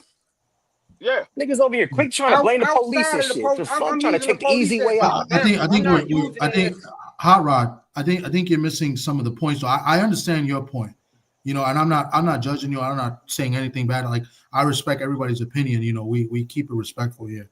I understand what you're saying, but I don't know if you are understanding. What D Free said, maybe what I said, maybe So Drew's on the top. Drew, you got anything to touch up on this? I know Drew might have something to say here. What's going on, y'all?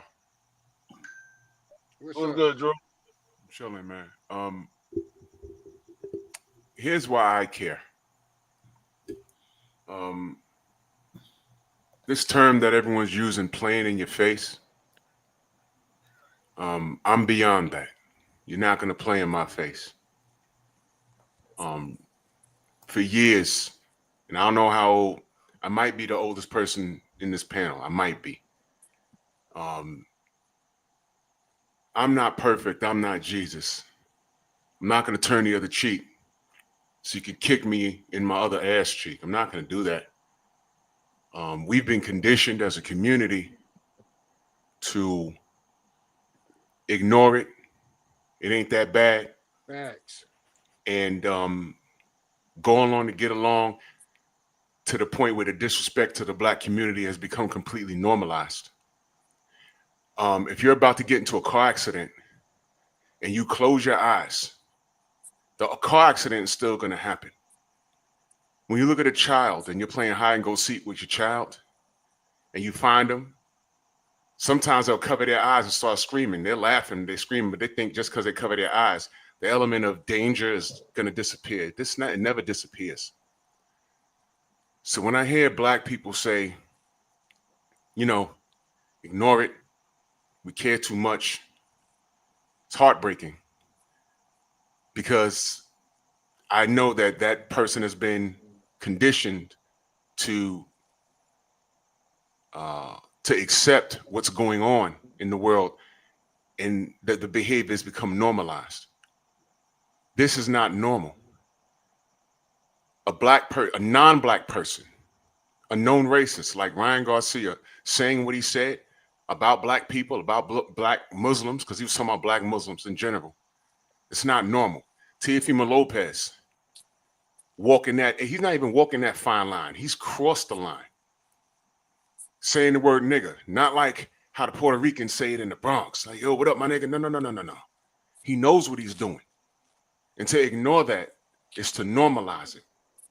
The only way to rectify this issue with Teofimo Lopez, I'm not calling for violence. I'm not stupid. What I am saying is sock it to his pockets. What we're doing here is part of the movement. Call him out on it. And the reason why he gets away with it is because the black community, we don't have no real leaders. There's no one to turn to like there was in the 70s and 80s. There's no one to march and lead the charge to cancel this dude. But when the brother Kyrie Irving said what he said, he almost lost his whole NBA career. He was suspended for something he didn't even do. They were ready to take his whole career for referring people to a documentary that he had nothing to do with. He just referred them to it. And they treated him as if he did it, as if he did the documentary. He had to go pay money to the Jewish community. He had to go sit down with their leaders and get properly educated, sensitivity training. Okay, and I'm going to reiterate, he had to pay money. He didn't even do anything. All right? Devin Haney gets on 78 Sports TV, says, there ain't no white boy going to beat me. The next day, they're ready to cancel him outside of the entire world of boxing. And the young man was made to apologize. And we're supposed to sit back and say, hey, man, you know, we care too much. I've been done with, I was never on that. That's not how I was raised. I pay attention to what's going on and I move accordingly. And moving accordingly doesn't mean grabbing a gun and busting the gun. It doesn't mean, I've been around T.O. several times since this happened. It's nothing to me to strangling him is too easy, but I'm not going to make him right by doing that. What I do is I put what he does on Front Street. That's what I do, ignoring it as if it's not going to happen and just saying, hey, man, it's boxing. I just want to do boxing. While we focus on boxing, I promise you, those others are focusing on other things. For example, I challenge you to go to any event where there's a Mexican on the card and for you not to find a Mexican flag somewhere and a group of people saying, Viva Mexico. I bet, have y'all ever been to a Felix Trinidad fight, a Miguel Cotto fight?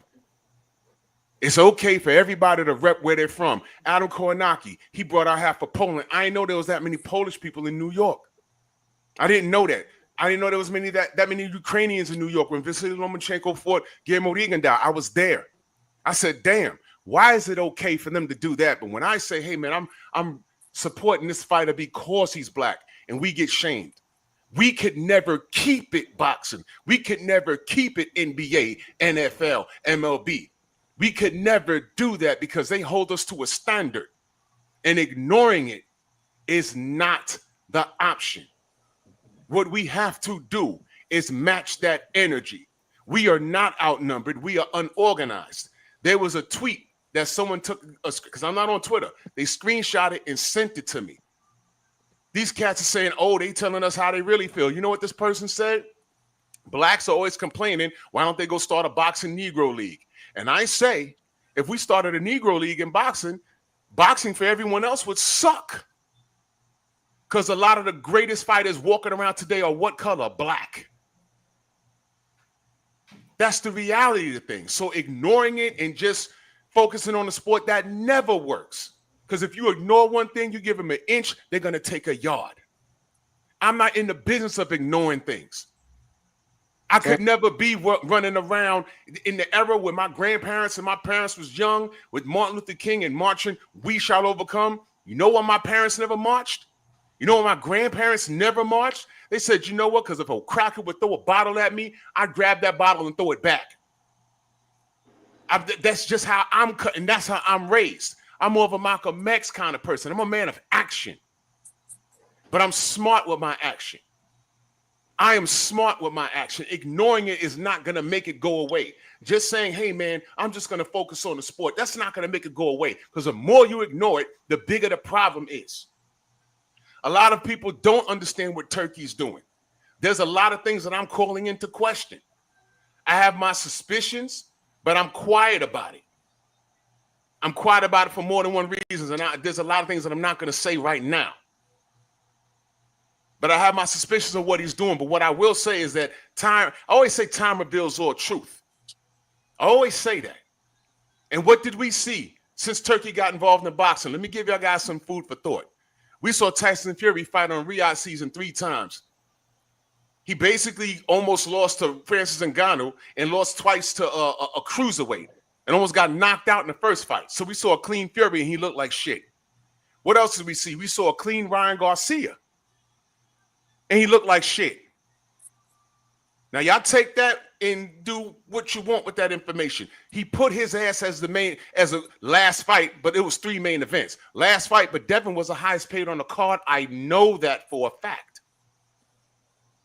So we can wonder about what Turkey's doing, but that's okay. I'm not saying he's perfect, but we got to hold him accountable once we find out exactly what's going on. We don't know what's going on. But all of this, everything that I'm saying is all relevant.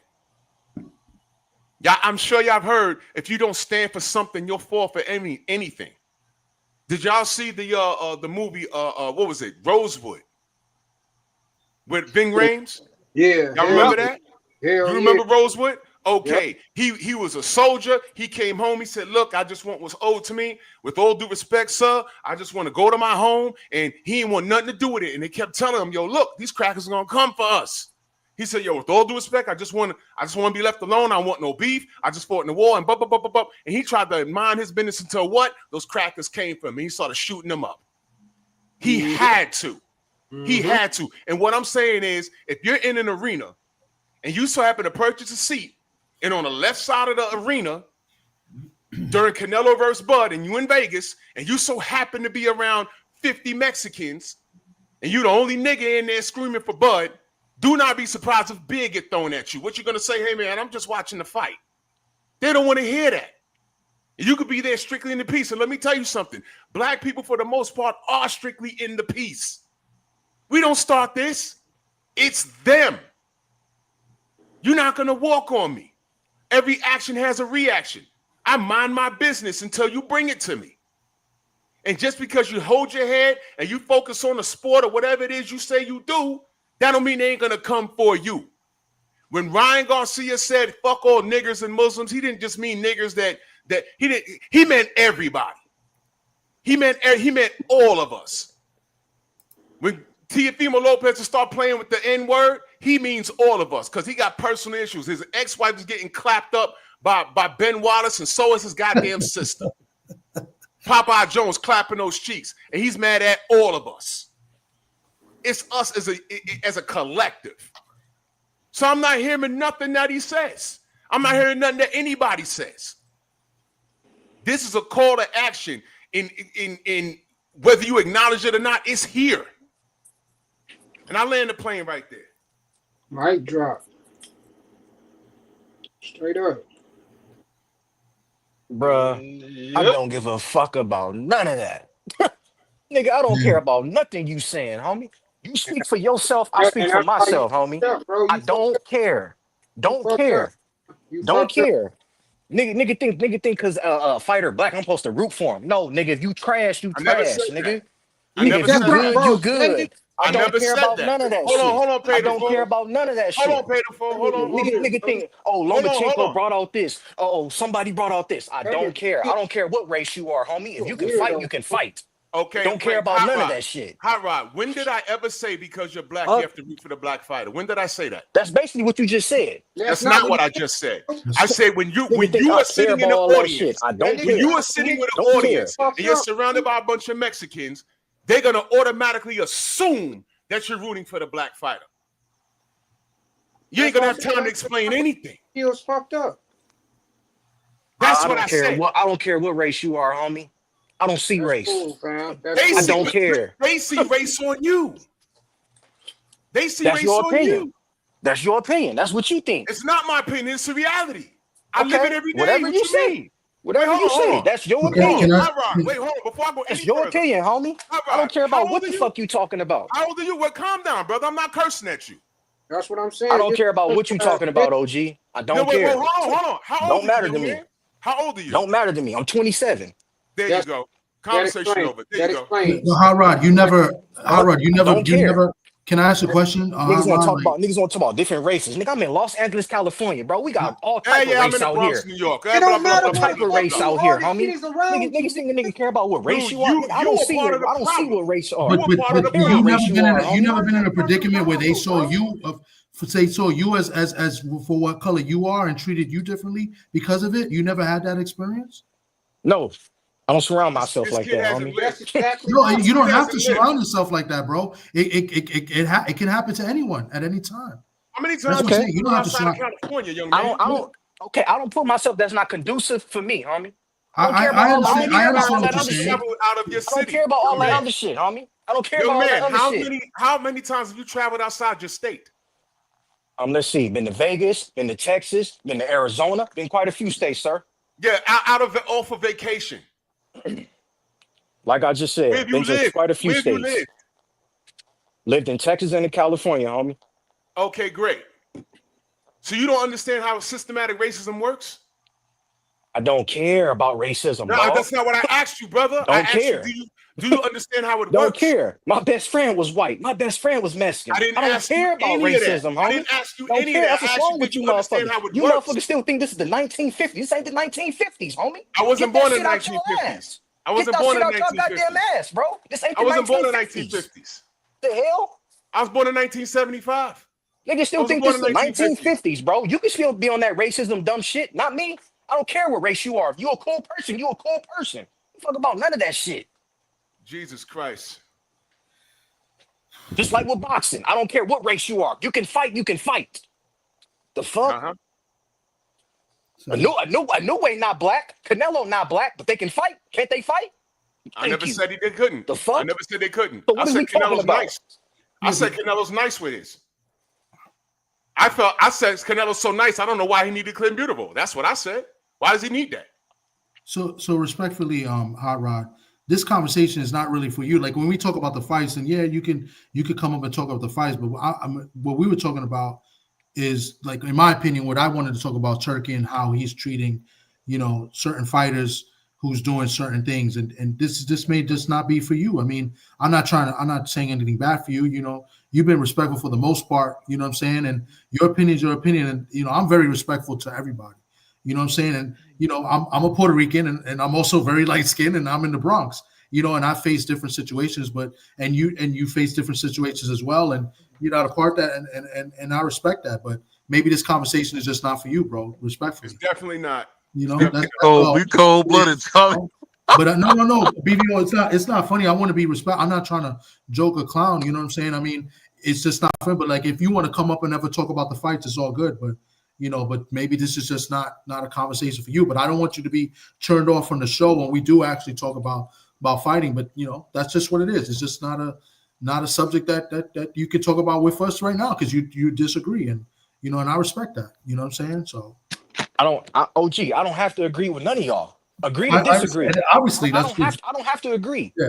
Disagreements make great conversation. I don't have to agree. To educate you about shit, bro. I don't have to be educated about nothing, homie. Y'all head is still stuck in the gutter with that racism shit. I'm not racist, nigga, man. I don't care about none of that. Man, no, but Hot Rod, we're not even saying we're stuck in the racism. We're talking about the racism that's happening and how these fighters are treating other fighters, and how these promoters are treating the fighters that are doing it. Like, it's wrong. You don't agree that it's wrong at the very least of when they say these comments? I know you don't care, but you don't think that it's wrong? No, because I'm not here for that. I don't care. OG, I don't care what they say. I'm not here for that. I don't care if Turkey's paying them or if Al Heyman's paying them or Bob Arum. I don't care about none of that, OG. All I care about is I want to see the fights. What Turkey is doing to me is good because I get to see the fights I want to see. That's all I care about. I don't care about all that other stuff, OG. I'm sorry, I don't. All I care about is I want to see the fights. That's it. That's all. Yeah. All right, bro. Hey, can I ask a question, Tommy, though? Yeah, go ahead. I mean, I get what you're saying. Just like when you hear somebody say something to me, which I think is crazy, like, oh, I'm more like Malcolm, but you wouldn't want to be more like Martin Luther King, who actually got laws passed. I think the thing that happens is everybody wants. You got to get a new phone, bro. So every time he gets cut off. Oh, my bad. My bad. What I'm saying, a lot of people like to sensationalize racism, like where they say, "Oh, I want to be like Malcolm," or instead of being like Martin, who got laws passed that we to this day are trying to lose because of what's going on in the White House. But I think that at the end of the day, when it comes to like racism in boxing, they've always hated blacks. This is nothing new. I don't even understand. Like, so I get what a young guy is saying. They always hate blacks. Back in the day when all the old heads were watching boxing, they say when Mayweather was around, "Oh, you guys are monkeys." I mean, at the end of the day, they always hate blacks. They hate Don King. They hate Al Heyman. I mean, what more can you really do? They hate blacks. If that was a black dude saying something about somebody Jewish, like Tio saying, man, they'd be out of the sport. But they don't care about blacks. I mean, what can we do? We don't own anything. We don't control anything. And no one cares about blacks. It's just how it's been. I'm not saying that's right. That's how it's been. This is not just a new thing that's happening. For some reason, when it comes to black men, they want to demasculate us or they want to feminize us. It's always something. Just like when you see, different fighters with the Langley earrings and the purses and the colorful shoes. What is that? There has been a systematic, taking down of the heterosexual black man for over 30 years at this point. BVO, hold on, let me say this real quick and I'm done. We having the same conversations that our grandfathers had. This is the same fucking conversation our grandfathers had. Well, a black man can't get a fucking break. What can you do but operate but what's going on? That's probably what Hot Rod is saying. I don't agree with that, but that's kind of how it is too, man. They hate blacks. This is nothing new. Nothing new. I'm not trying to interpret anything. The young man said what he said. That's how he feels, and it is what it is. And this is why we would never move forward as a people. Exhibit A, B, C, D, and C, whatever the fuck. So y'all have a good night, man. I'm out, bro. All right, Drew. Thank you, Drew. Prize, what's good, Prize? Man, salute to my brothers, man. Y'all got a good cook going on. Let me ask you this though, Tommy. Seriously, let me ask you this. This is something I really wonder, man. You being a friend of black people, do you notice when black people getting slighted? Yeah. I've noticed it many times. I have many black friends. I have many Puerto Rican friends, Dominican friends, white friends. I mean, we both live in big cities where it's multiple, cultures and, and the way I was raised to get along with everybody. Now, mind you, if you look at me, I look like a white boy, because I'm half German, half German, half Puerto Rican. I got blonde hair, green eyes, what I'm saying, and born and raised in the Bronx, in the hood, what I'm saying. So I had to adapt, and if anybody knows me, I'll tell you right now, I had my mother and father until I was 9, and then they split up, and I was lucky to be raised by my aunts from my mom's side, which were Puerto Rican, and they were not typical Puerto Ricans that look like maybe light brown skin or dark brown. They were black. They were from Catalina, Puerto Rico, and a lot of from that area you come out really dark. And a lot of people growing up, I got into a lot of fights, because people said that I was adopted. There was no way that was my family. Is that your mom? Is that your dad? My uncles, as black as they looked, but they were Puerto Rican. And they always considered themselves to be black Puerto Ricans, and growing up, I had to learn that. And I thought it was a little awkward. I didn't, I had to, I was a little ignorant, right? But I got adapted to it, got used to it. So you know what? I'm used to everybody. And I don't, like Hot Rod, I don't really see color. But I do see when people get slighted, and I've seen my uncles get treated, racially, and slighted, and they got into it. I see my aunts treated the same way, and I wasn't for it, So I mean, and then I got treated the same way just because, I had light eyes and blonde hair, and I look like a white boy. People call me white boy, most of my life, and to me, I learned to adapt to it and make jokes about it, and you know what I'm saying. So it's just, I just don't think, I think it's wrong. I think it's wrong, especially coming from guys that get looked at as kind of like as role models. And these guys are public figures going out there saying the things they say. You'll never see me go out there and say the things, that they said on YouTube. I would, I know my role. And I would never go out and say that. I would never say that in public. For these guys to go out and say it, and they're getting looked up to, and eventually these guys got enough money where they could run for office one day and represent their communities, it can get a whole lot worse. And that's what I was going with it, as far as, you've seen this before. So real quick, TD, and I want to say two things, and I got a question. And shout out to my brother Hot Rod, because I ain't got no problem. Me personally, I love the conversation because, hell, we don't have to agree. You know what I'm saying? And I like the disagreement that goes on. You get different perspectives, right? How people see things. But at the same time, I want to ask the question and Hot Rod, this is for you. I'm asking you directly. When T.O. goes out there and call Bud a nigger twice, when he does that, you know what I'm saying? You don't take offense to that? No, OG, I don't. Okay. Break. And what's the reason that you don't? Because I didn't, like I told you, OG, I didn't come to boxing to watch about what they talk about outside the ring. Okay. This, from my understanding, people been in boxing. Boxers have been racist before I was even born. But Agreed. why am I supposed to be taking offense for a fighter that I'm watching today calling a black man a nigger? It don't matter to me, OG. It really don't. Y'all may see it different, and that's cool. But I don't care, OG. Okay. I'm not finna stop watching this man fights just because he's a racist. I come to see the man fight. I didn't come to see the man talk about stuff outside the ring. I don't care about that, OG. I just don't care about it. I ain't mad at it. And that's why I had to ask the question. So Brother Dub, let me ask you this.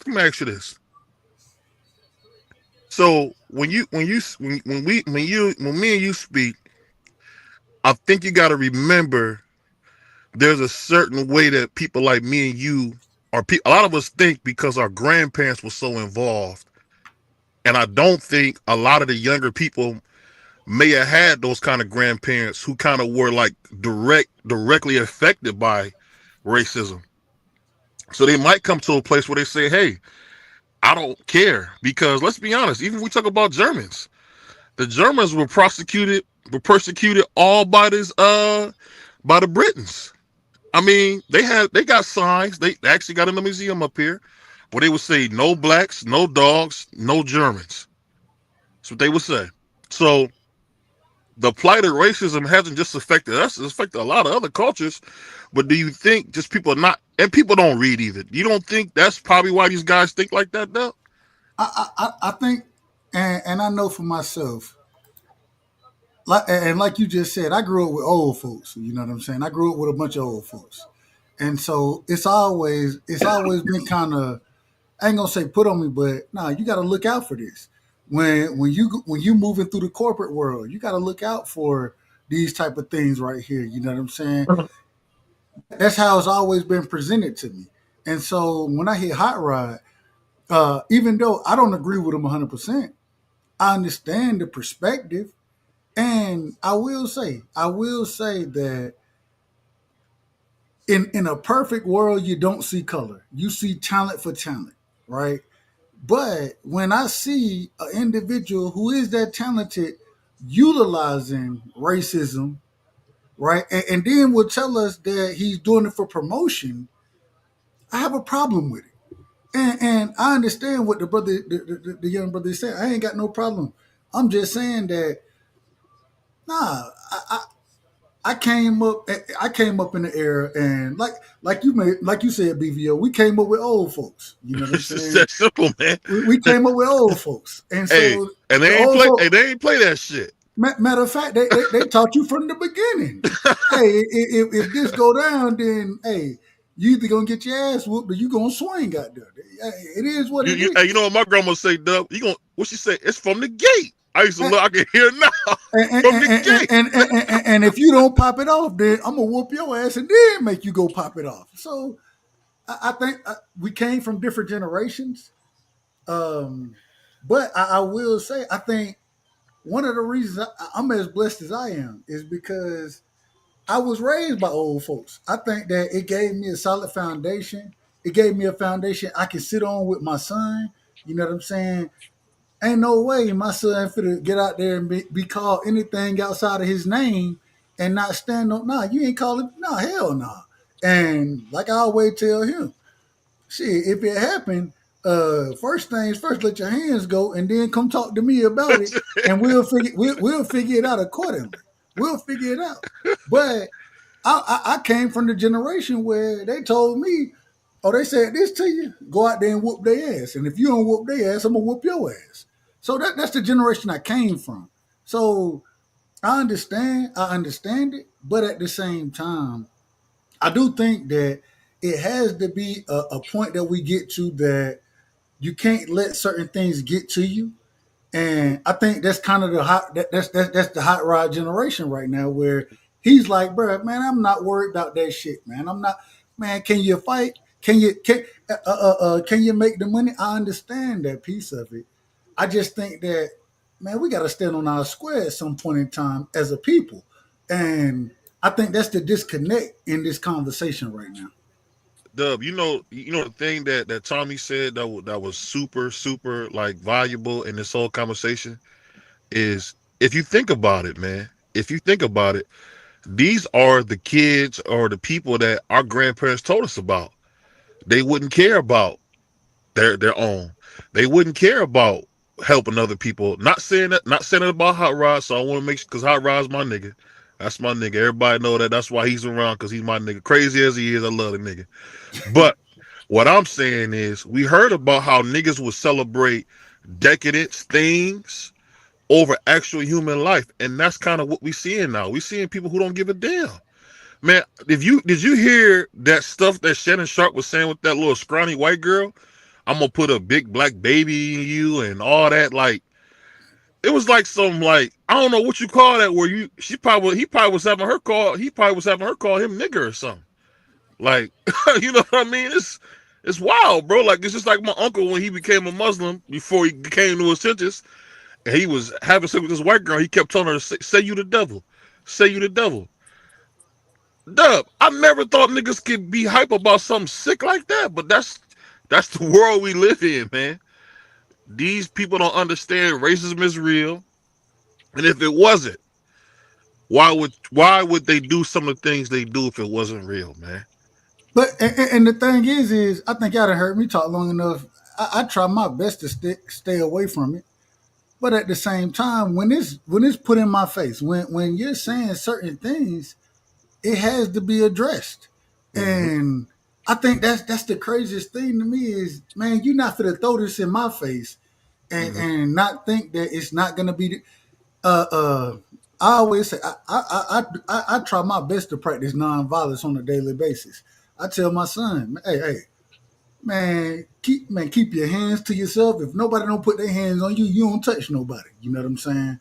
Right. At the same time, um, you're not just going to sit here and disrespect me. You're not going to do these type of things either. And I under, And you know what happens too, Doug? hold on real quick. Yeah. I feel like with this conversation that we having, it's people that came from, and when I say this respectfully to my brother Hot Rod, it's people who came from a different generation than what I grew up in. Their background isn't my background. You know what I'm saying? And hey, y'all know I'm a country nigga. I'm from Middle Georgia, so shit. I grew up in the heart of some of this shit. And like I say, I always tell you, my grandmother, my great grandma, hey, that's who I came up with. So at the end of the day, I take it. I take that shit personally, and when I say I take it personally, I'm saying, man, when you're saying these things, you disrespecting the people who raised me. Right. Yeah. No, we hey. Uh, uh, the same way I would tell y'all now, I practice nonviolence, and uh, I'll be honest, I'm not going. If me and Teofimo Lopez ever meet face to face, I ain't gonna knock his ass out, slap him, none of that shit, because lawsuits happen, all that kind of shit. I don't want no smoke. But at the same time, I can sit here and say, bro, you out of order. I can call a nigga out of order when they out of order. And what I Or what I better, can feel we like, not cover him? That's the thing. You think? exactly. Hey, come on, BVO, you did Dub. that. You think You Dub? did that. Me and you been on fire. We been on fire, nigga. We been running out here like a tag team champion Dudley boys. We been on fire. But what I say, I'm I ain't not doing covering that that shit. nigga. I'm not doing I ain't that covering shit. that nigga. Hey, Dub, call the fight. I'm not pulling up when you calling me. That's a fact. That's Yeah, a fact. that shit hit close to home for me on a different level though, bro. Cause I remember my grandma, rest her soul, shit, showing me pictures of my great uncle being hung and shit, bro. Like that shit ain't cool, bro. Straight I'm up. gonna tell you something. I'm gonna tell you a book. If you think racism ain't real, there's a book called The Delectable Negro, and they would do. That's what they would do. And this is and people say, oh, it's this a long time ago. That stuff ain't that long as you think, man. 70 years, 80 years ain't as long as you think. It ain't It's long at not. all. 70 years, 80 years is not long at all. That's only one lifetime away.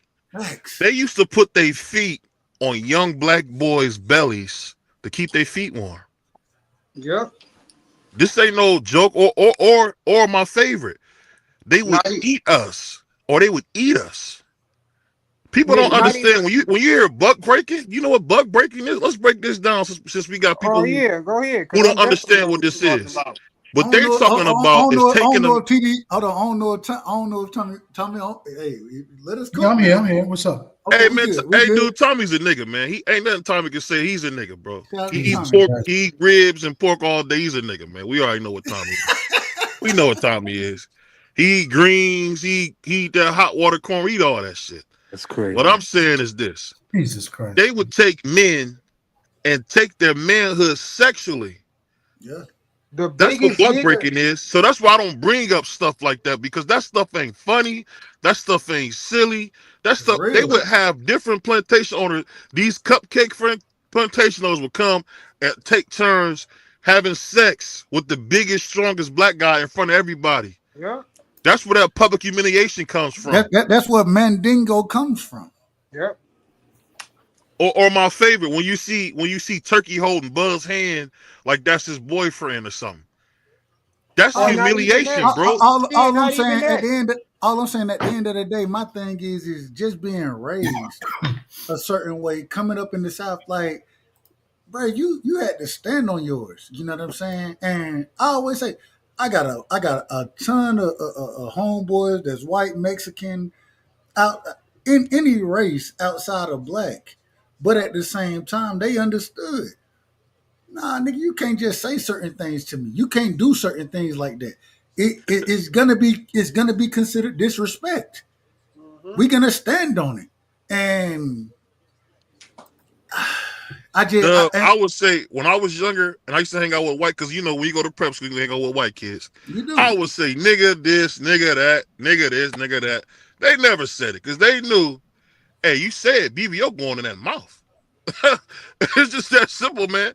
And at the end of the day, man, we Like gotta realize, we fought about that word. We fought about yeah, that word, right? And Like the crazy part about it is we used it even when they was using that term, bro. We used it to try to make it into a slang term, which we is didn't try the to we term didn't try they to make it made a up. slang term until really shout out to NWA that came out of Compton. They're the people who made the current name, the current word, nigga cool. Yeah, Because you used to exactly. say nigga around some old black people like Loris Tucker, all them old niggas. They be, man, my grandma man, horrified. my none of the old heads in my family, man, They ain't use that word, man. saying that word is like cussing around them. Hell yeah. I'm not cussing around my mama today. I'm not cussing around my grandma today. I'm not doing none of that. Why? Because I got a level of respect, and I won't use that word around them. You know what I'm saying? So now with my with the people that I came up with, okay, hey, we'll use a little more, but they came up around my friends today. A lot of them came up around my grandparents, my mother, my grand. They came up in the same area with me, and so when I'm at Big Kel, when I'm over at his grandfather's house, we ain't saying none of that.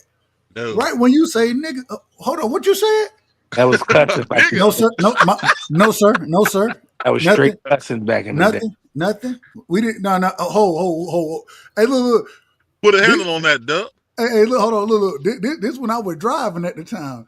I'm like, hey, big kid, we got to ride, man. Hey, I said the wrong thing. I just slipped up. Let's ride. We got to get out of here. You know what I'm saying? But that's the level of respect. And so I just feel like now you got everybody feeling it's okay when even when I was coming up as a kid, for me to say it around the old heads, it wasn't okay. Nah, man, I don't look at it that way.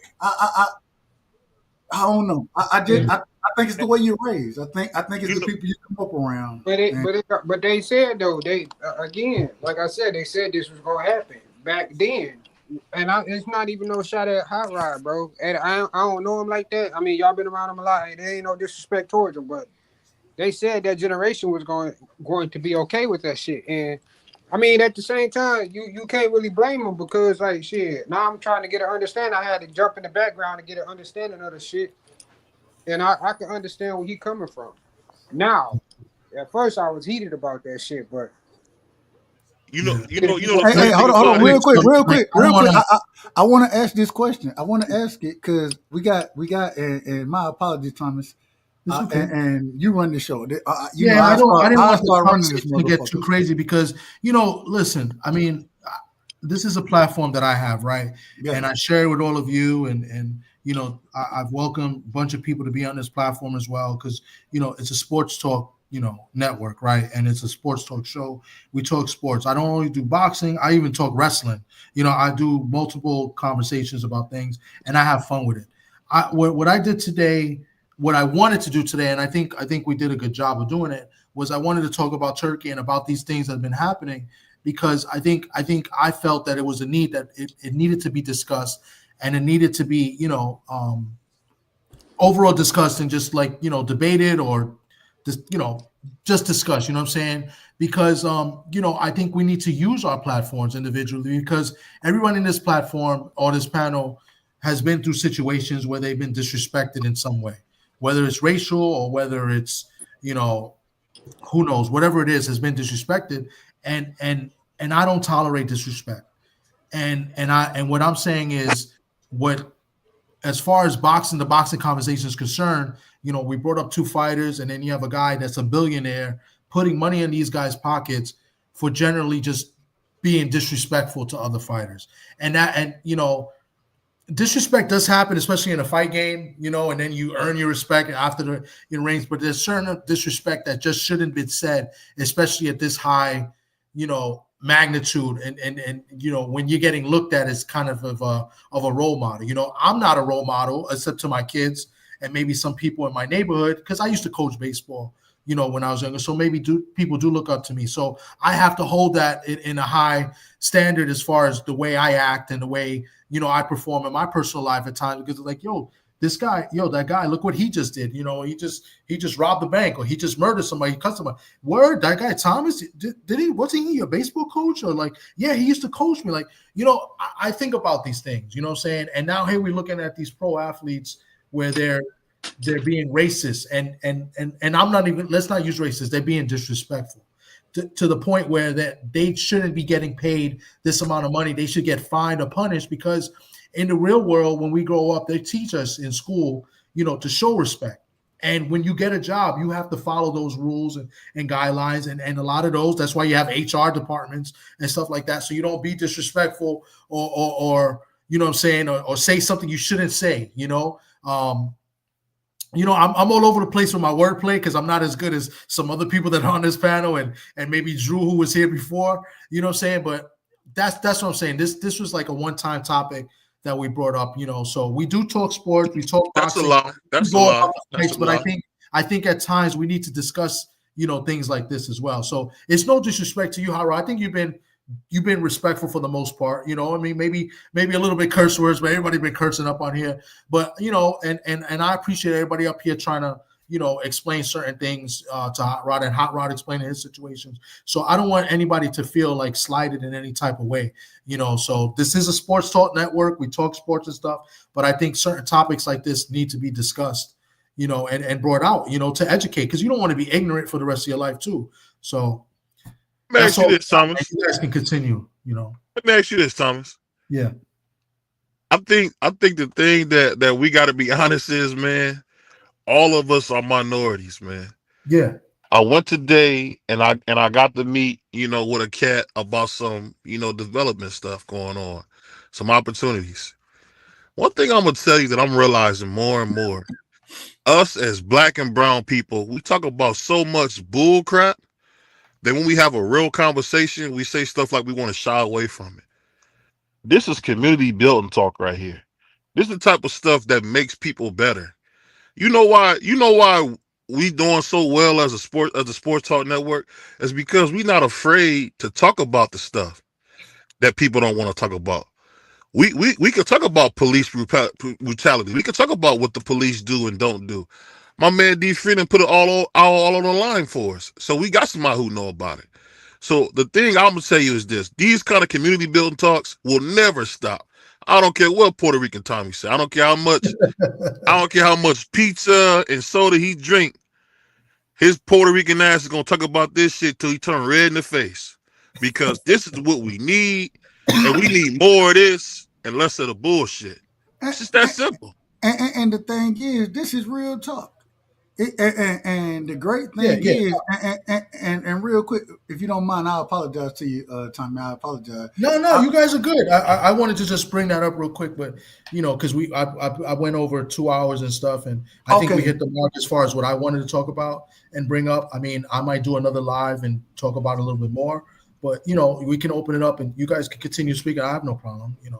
Well, and I wanted to get Prize in here. I wanted to get D Ray as well as Pay as far as the conversation going, and then get my brother Hot Rod back in here because I think Hot Rod, and I say it respectfully, I think we done somewhat came at the brother, but at the same time, shit, the nigga he's standing on his own.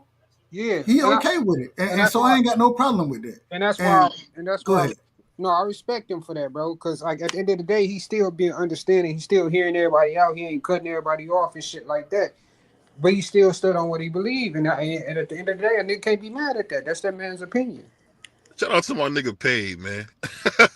Hey, real quick, we got to get hold on. We got to get Prize in here. We got to get D Ray back in here. Oh, Prize. last thing, Oh, though. go ahead, Pay. My apologies. Last thing, bro. I advise people to look up what like Turkey. Did you ever go over that interview I sent you, bro? Yeah, no, I watched it. And I mean, we could talk about. Cause that nigga, I don't know if this is the right platform to talk about it right now. yeah, No, yeah. this ain't the platform to talk I about. was gonna say, hey, look. I'm gonna just be honest with you. I'm gonna be honest, Pay. I got let me see where I'm at right now. What time is it? All right, so I got about 20 hours to go. So we're gonna cover that too. We're gonna cover For that sure. as well. No, go ahead, then go ahead, go around there. My bad. Now you good. But I had to get my brother Prize in here, No, man. go ahead. Yeah, Prize yeah. ain't said nothing. He ain't Yep, said go Yeah, ahead. nothing. but Nah, Prize is rich, man. He cool. He rich. nah. I don't like it. I think it's nasty work. You know how I feel. Pardon me. Tio's a clown.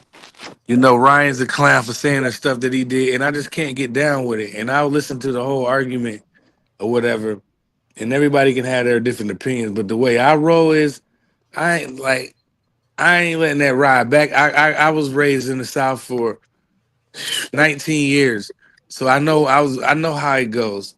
You wasn't saying that. Nah, You wasn't saying it. it didn't If work you that way. said it, It if you didn't work said that it, way. you better Norman 9 out of 10 times you stand there, you gonna rumble. You It's know what I blood in mean? your mouth. It's blood in your Yes. mouth. So it no like I like that's there it is. So I get it, but I just don't that I don't see color stuff. That's cool because I don't either. But it gets to a certain point to where we gonna have a respect for one another, and and in the words of Dub Right Side, you ain't gonna be out of order. You know what I mean? Because we gonna check you on site. You know what I'm saying? So I'm just not with for letting it ride. I think he's corny. I'm glad BVO did what he did, but I think it's whack. And I think it's lame as hell, bro.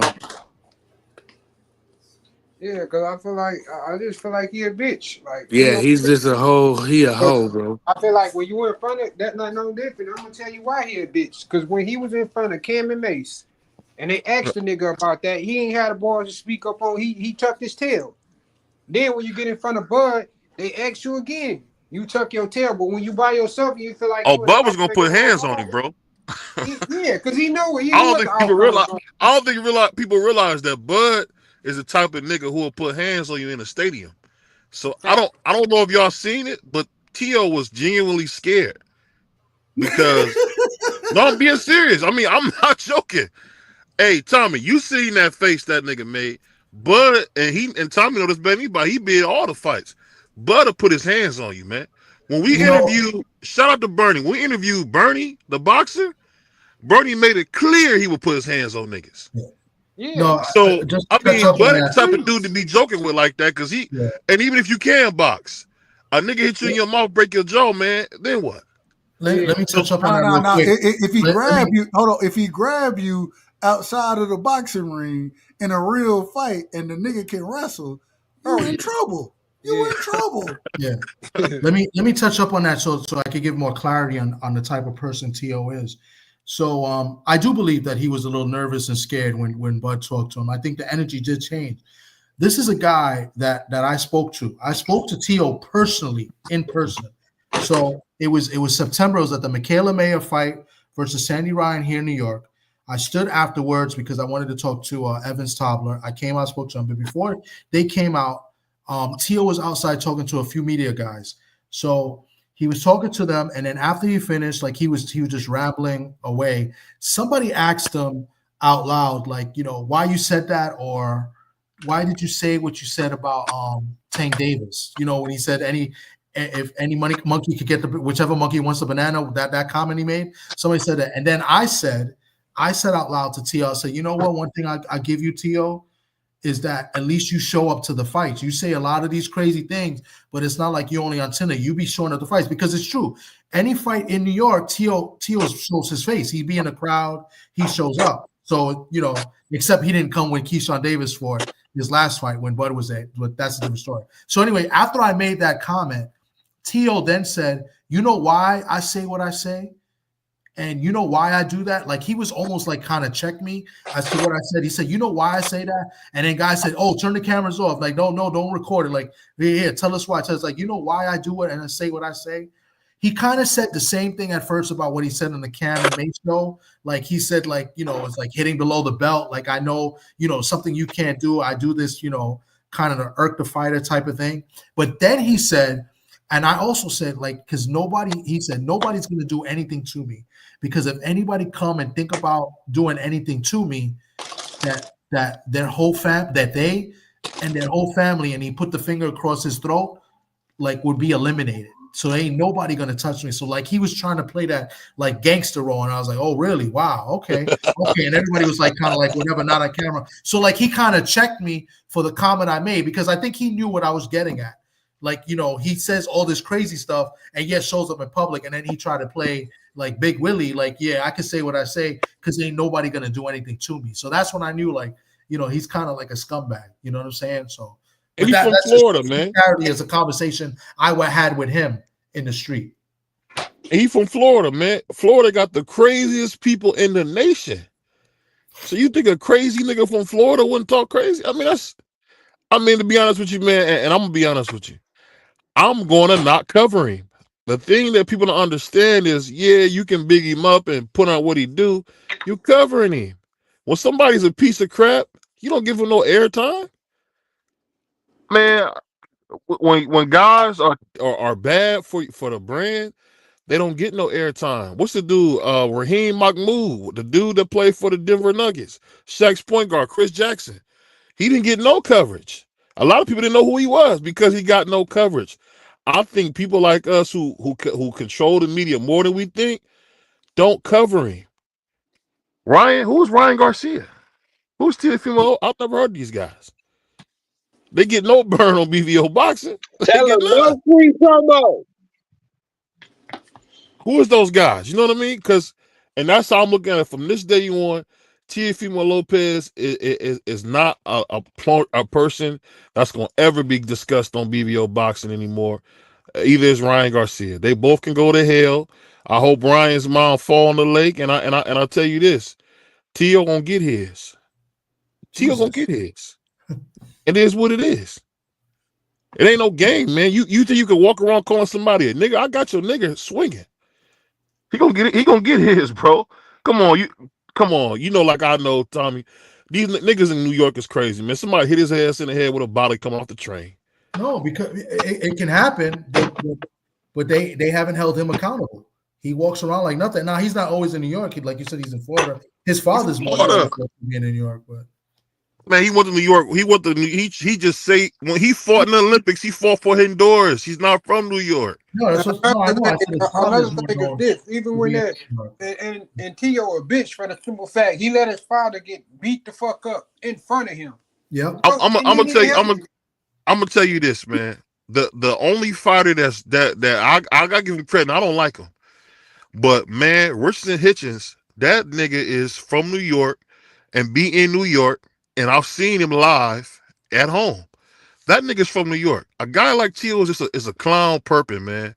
And the funny thing about it is because of social media, now these guys get attention, man. Back in the day, we used to just kick their ass and move on. I'm not giving these clowns no more credit. It's probably the last time you ever hear me say something about Tio. And y'all know I used to love the kid because I thought the kid was the next Floyd Mayweather. That's what I thought. But he racist. So he gets no burn. What my man said, you gets no play on these car sounds, man. You gets no play. That's how I'm gonna approach it, man. I don't know about you guys, but for me, I'm boycotting Tio, I'm boycotting Ryan for as long as their careers are going. They get no airplay. Zero. No. If my man Varnell Hill want to cover him, if Tommy want to cover him, Puerto Rican Free want to cover him, cool. But you won't ever see them niggas on BBO Boxing. Amazing. Straight like that. I ain't mad at it. I'm not mad at it. Nope. Fuck them niggas. Hey, tell the niggas that said fuck me to me something, man. Fuck them niggas, man. I support it. Hey guys, fuck them niggas, bro. Bro, how many times the dude gotta say fuck you for you to believe he's not playing? Right. Listen, real quick. I'm done as far as like my part is. So I know Dub is doing a 24-hour. I don't know if you want to stay here and keep rocking out. You can if you want, or if you want to switch. But I'm doing us out. No, it's up to you. It's up to you. You got control, BVO. So stop it. So you got to. That's what I'm saying. I don't know what Dub wants to do because I know Dub is doing his thing too. So. Well, look, we get my guy Shelton Moore in here. I want the greatest hater of all time to get up on here. Well, Uncle you see how Bub changes everything? Look at BVO, what he did. But what Uncle Shelton at? What Uncle Shelton? Man, I wanted him to come up, man. Hey, let me do one thing, man. Let me shout out a sponsor. Let me pay a bill real quick. Hold on 1 second. You got B3 Picks here at it again. Proud to announce a brand new partnership with BVO Sports TV and B3BoxingPicks.com. Let's go green. At B3BoxingPicks.com, we provide pre-fight boxing picks of the week, but also live boxing betting options so we can make money pre-fight or during the fight betting on the beautiful sport of boxing. Join now, only $10 a week or $25 a month by visiting B3BoxingPicks.com for the membership. Also follow me on all socials at B3 Boxing Picks. Follow my YouTube, Not Another Boxing channel, presented by B3 Picks. And shout out to the People's Network, the one and only Sports Talk Network. Let's go green. Oh, BVO, man, this is how BVO be treating me, man. He be telling me to get my shine box. Look how BVO treat me. Hey, Tommy, if I was going to break your balls, I'd tell you to go home and get your shine box. Oh, this kid was great. They used to call him Spit Shine Tommy. I swear to God. Oh, he'd make your shoes look like fucking mirrors. Excuse my language. He was terrific. He was the best. And he made a lot of money, too. Salud, Tommy. No more shines, Billy. What? I said no more shines. Maybe you didn't hear about it. You've been away a long time. They didn't go up there and tell you. I don't shine shoes anymore. Relax, will you, for crying out? What's got into you? I'm breaking your balls a little bit, that's all. I'm only kidding with you. Sometimes you don't sound like you're kidding. You know, there's a lot of people around. I mean, I'm only kidding with you. We're having a party. I mean, I just came home. I haven't seen you in a long time, and I'm breaking your balls, and right away you're getting fucking fresh. I'm sorry. I don't mean to offend you. I'm sorry, too. It's okay. No problem. Okay, salud.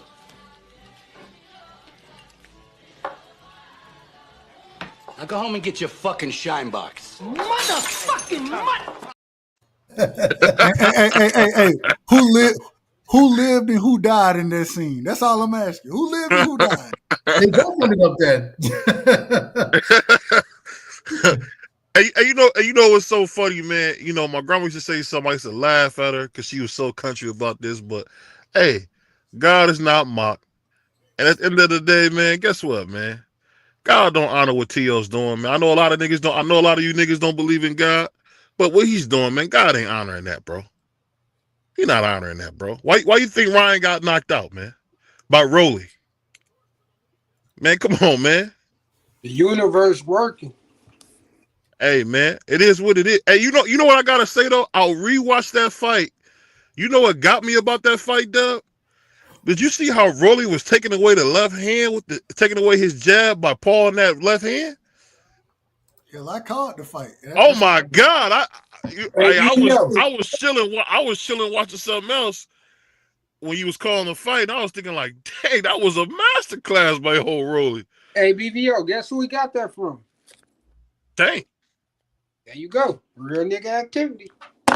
He took Tank's game plan and mastered it. It was like, man, Ryan ain't gonna beat nobody that's elite. I'm just letting y'all know. He's not gonna beat nobody that's elite going forward, man.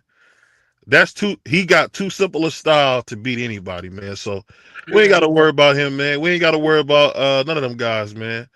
They're gonna get theirs. And guess what? Emilio Vargas is coming. So don't worry. The best fighter in the world, he coming. He coming. Oh God. I'm trying to get Emilio on just so BVO could talk to him. I'm really trying hard. I already sent a couple messages. Hopefully there's some traction, but I got to try to find his PR person. Man, I've been trying to find her too, man. I can't find her, man. I even had Uncle Stitch make a call. Hey, but you know what I gotta say, man? Shout out to Uncle Stitch, man. I don't know if you guys seen that interview. Me, Dub, Uncle Stitch, Free, Prize. There's a bunch of niggas up there, man. Man, I didn't know Uncle Stitch was that funny, bro. Did y'all know he was that funny? Yeah, he's funny, man. He's he got some good stories too. That was a good interview, man. He was really good. Yep. Hey, you know the thing that's so funny about it all, man? I love when he told that Klitschko story, man, because he almost get like granddaddy when he talk about that story, man. That mean a lot to him when Klitschko said you can call me son, man. That was a dope little story too, man. Yeah, that was pretty cool. You know, because the Klitschkos, I'll be honest with you, they wasn't shit. I'm gonna just be honest with you, man. I thought Vitali was the better one. I thought he was good. Yeah, but Vitali was cool, but Vladimir wasn't shit, man. He was nothing but jab, right hand, jab, right. That's all he was. He was like a white Deontay Wilder. Nah, but he didn't have that punch like Deontay. You don't think so? Vladimir was knocking the chocolate out of niggas, bro. No. It's too different. No shot. What would you got? Let's take a poll from the panel. Who punched harder, Deontay Wilder or Klitschko? Vladimir. I don't think it's close. What you say, Doug? I say it respectfully. My brother Deontay Wilder had the greatest right hand in the sport of boxing, in my personal opinion. What about you, Puerto Rican Free? Say that again. Who you think had a harder punch, Vladimir Klitschko or Deontay Wilder? Oh, Wilder. What about you, Price? Why? That's not like. Why? That's like a crazy question. How is that a crazy question? There's no way in the world. There's no way in the world that Klitschko hit harder than Deontay Wilder. Come on now. Did you see how he was knocking niggas out? Yeah, but you see how Wilder was knocking niggas out? Not like that. No. You see what he did to Vernon Stavern? Bermain Stavern? You saw that? Klitschko had good power, but Klitschko had to be at a distance to get his power off. Wilder was able to knock people off at close distance, mid-range, and at a distance. He didn't have to be at a certain arm length in order to get the power off. Vladdy, you had to be at the end of his punches to get the power off. So it was a little different. It was a little different. They both had power, but Deontay Wilder power was not matched with anybody of this era. His power wasn't matched by nobody of this era. I can see that. What about what you say, Hot Rod? I think Hot Rod about I'm gonna to say talk. Wilder. Oh, I'm gonna okay. say Wilder, but I'm also gonna say I'm not sure because all Wilder had was the right hand. And if I'm not mistaken, Klitschko knocked people out with just more than just a right hand, if I'm not mistaken, and he fought better opponents. So I'm gonna say Wilder, but then I'm gonna say I'm not sure. You know what I will say though? It was about the same. The heavyweight division has always been it's been pretty empty since Larry Holmes stopped, winning. Because even when Mike Tyson was there, it was kind of watered down. I mean, it was better than it is now, but the heavyweight division is not doing it well because most heavyweights play football like me and you or basketball. You said since Larry Holmes? I'm talking about where the division was stacked, like it was just stacked. It's been a long time since the heavyweight division has been stacked. No, I think it was stacked after Larry Holmes. You had a lot of top heavyweights during the the Holyfield, Tyson, Lennox Lewis era. You had a lot of Yeah, heavyweights. You had a lot of them. I mean, because Klitschko was coming up in that era as well. So there was a lot of heavyweights that was out there. It just you probably wasn't seeing a lot of them, but there was a lot of them out there. I mean, if you just go through everybody that Lennox Lewis fought and that Holyfield fought, Mike Tyson, Riddick Bowe, oh, there was some heavyweights. You had Frank Bruno, you had David Tua, Razor Ruddock. Like I said, I already named the other ones. I could be wrong, but it just seemed like at one time the heavyweight division Rockman it was was super deep before like niggas started playing football and stuff. Because I actually played with a dude who was a Golden Gloves in Nevada, and he ended up playing right tackle and tight end. So I mean, football took a lot of boxers away. I don't think people know that football has taken a No, I lot of mean boxers away. football took a lot of boxers away because you could make more money playing football. Butterbean. Butterbean. Michael Morrow. Michael Morrow was there. Michael Morrow was competitive too. Yeah, Butterbean was out there too during that era. He was out there during that era. You had George Foreman 2.0 during that era too. Yeah, George Foreman, Michael Morrow, Holyfield. There was a lot of guys. Chris Bird. Chris Bird was competitive. Was Chris Bird a middleweight though? Heavyweight, I think. He started off at a smaller weight. He moved up he started off at a smaller weight. He moved to heavyweight. He was pretty decent at heavyweight. He just never won none of the big fights, but he was pretty decent. Well, he's the first one to beat Vitaly, I think. Yeah, he beat Vitaly Klitschko. Yeah, that was that's a pretty big win, bro. That's a pretty big win. He sure did. I forgot all about that fight. He sure did. He outboxed the hell out of Vitaly. Hey, you know what's so crazy? One of my favorite fights was Vitaly Klitschko versus Lennox Lewis. His last fight, man, that was a hell of a performance. Lennox Lewis said, "I am not fighting no more. I'm retired." Like, you're not gonna fight him again? He's like, "Nope, I'm retired." Lennox Lewis, if it wasn't for that cut, Lennox Lewis was losing that fight. Oh man. Well, but the cut was opened by a punch, not a headbutt. So rightfully. No, I know. Yeah. I know it was created by a punch. I'm just saying that cut saved his ass because if he wouldn't have cut him, he was definitely losing that fight. He ran out of time. That's what that was. He ran out of time. I don't want to change the subject a little bit, but y'all mentioned football and then boxing. There was a story I got to look at again when Shannon Briggs got into a fight with like the Miami football team. Did y'all see that? The Hurricane, the Hurricanes. Hold on, he got into a fight with the whole goddamn team. Like he said, he got into a fight like 20 of them, but then one of the guys, there was like a big offensive tackle, knocked him out. Yeah. I mean, they should have knocked him out. They were talking about. Ed Reed was telling the story. They should have knocked him out. The nigga like 60 years old. Hold on, you talking about back then?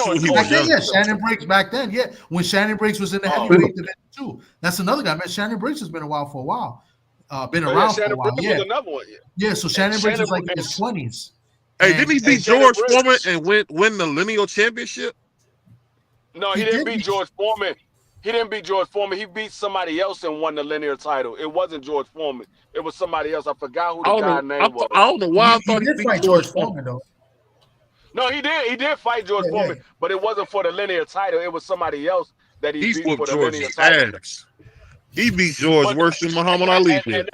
and that's what I was saying when we was talking about the linear title, and they were saying, well, the linear title makes you the man, and this, and that. I was like, yeah, to a certain extent, because Lennox Lewis was the undisputed champion, but Shannon Briggs had the linear title. Hey, So Lennox beat it's the like, dog shit out of him. You just see that? No, Iran Barkley wasn't a heavyweight. Anthony Bolton, he wasn't a heavyweight. Man. Iran Barkley was like I think light heavy. I think he was. You ever seen that I fight, don't Doug?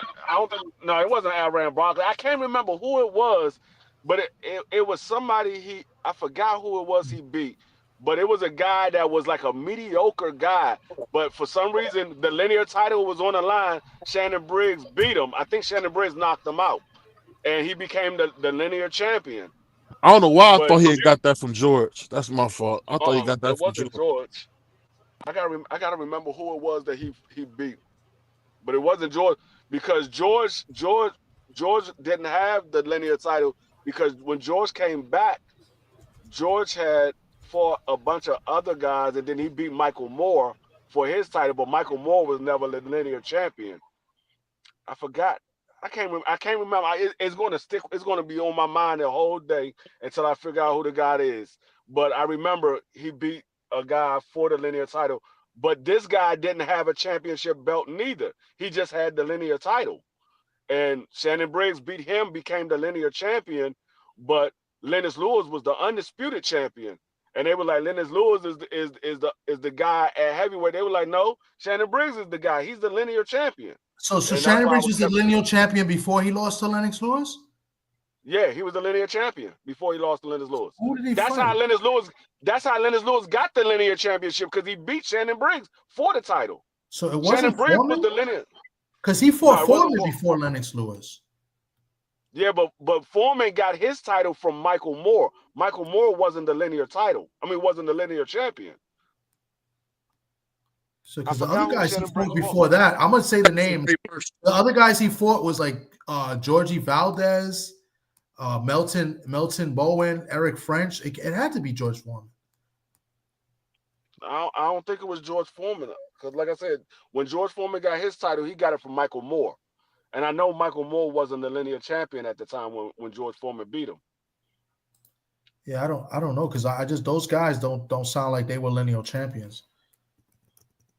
Now, it was somebody that you wouldn't think that was a linear champion. Like, a lot of people didn't know that Shannon Briggs was the linear champion. A lot of people thought it was Lennox Lewis because he was the undisputed champion. It wasn't until Lennox Lewis beat Shannon Briggs that he became the linear champion. Yeah, they said so. It's saying after he beat George Foreman, it had to be. Said George Foreman. I was right. Said George Foreman while he got the team. So who did George Foreman beat then? It had to be Michael Moore because it might have been vacant free. That's probably what it was. Probably was vacant. But it makes sense that it was George Foreman because George Foreman beat Michael Moore, who beat Holyfield. Yeah. Oh, and Holyfield was. Oh, that's right. Holyfield was. It has to be Foreman.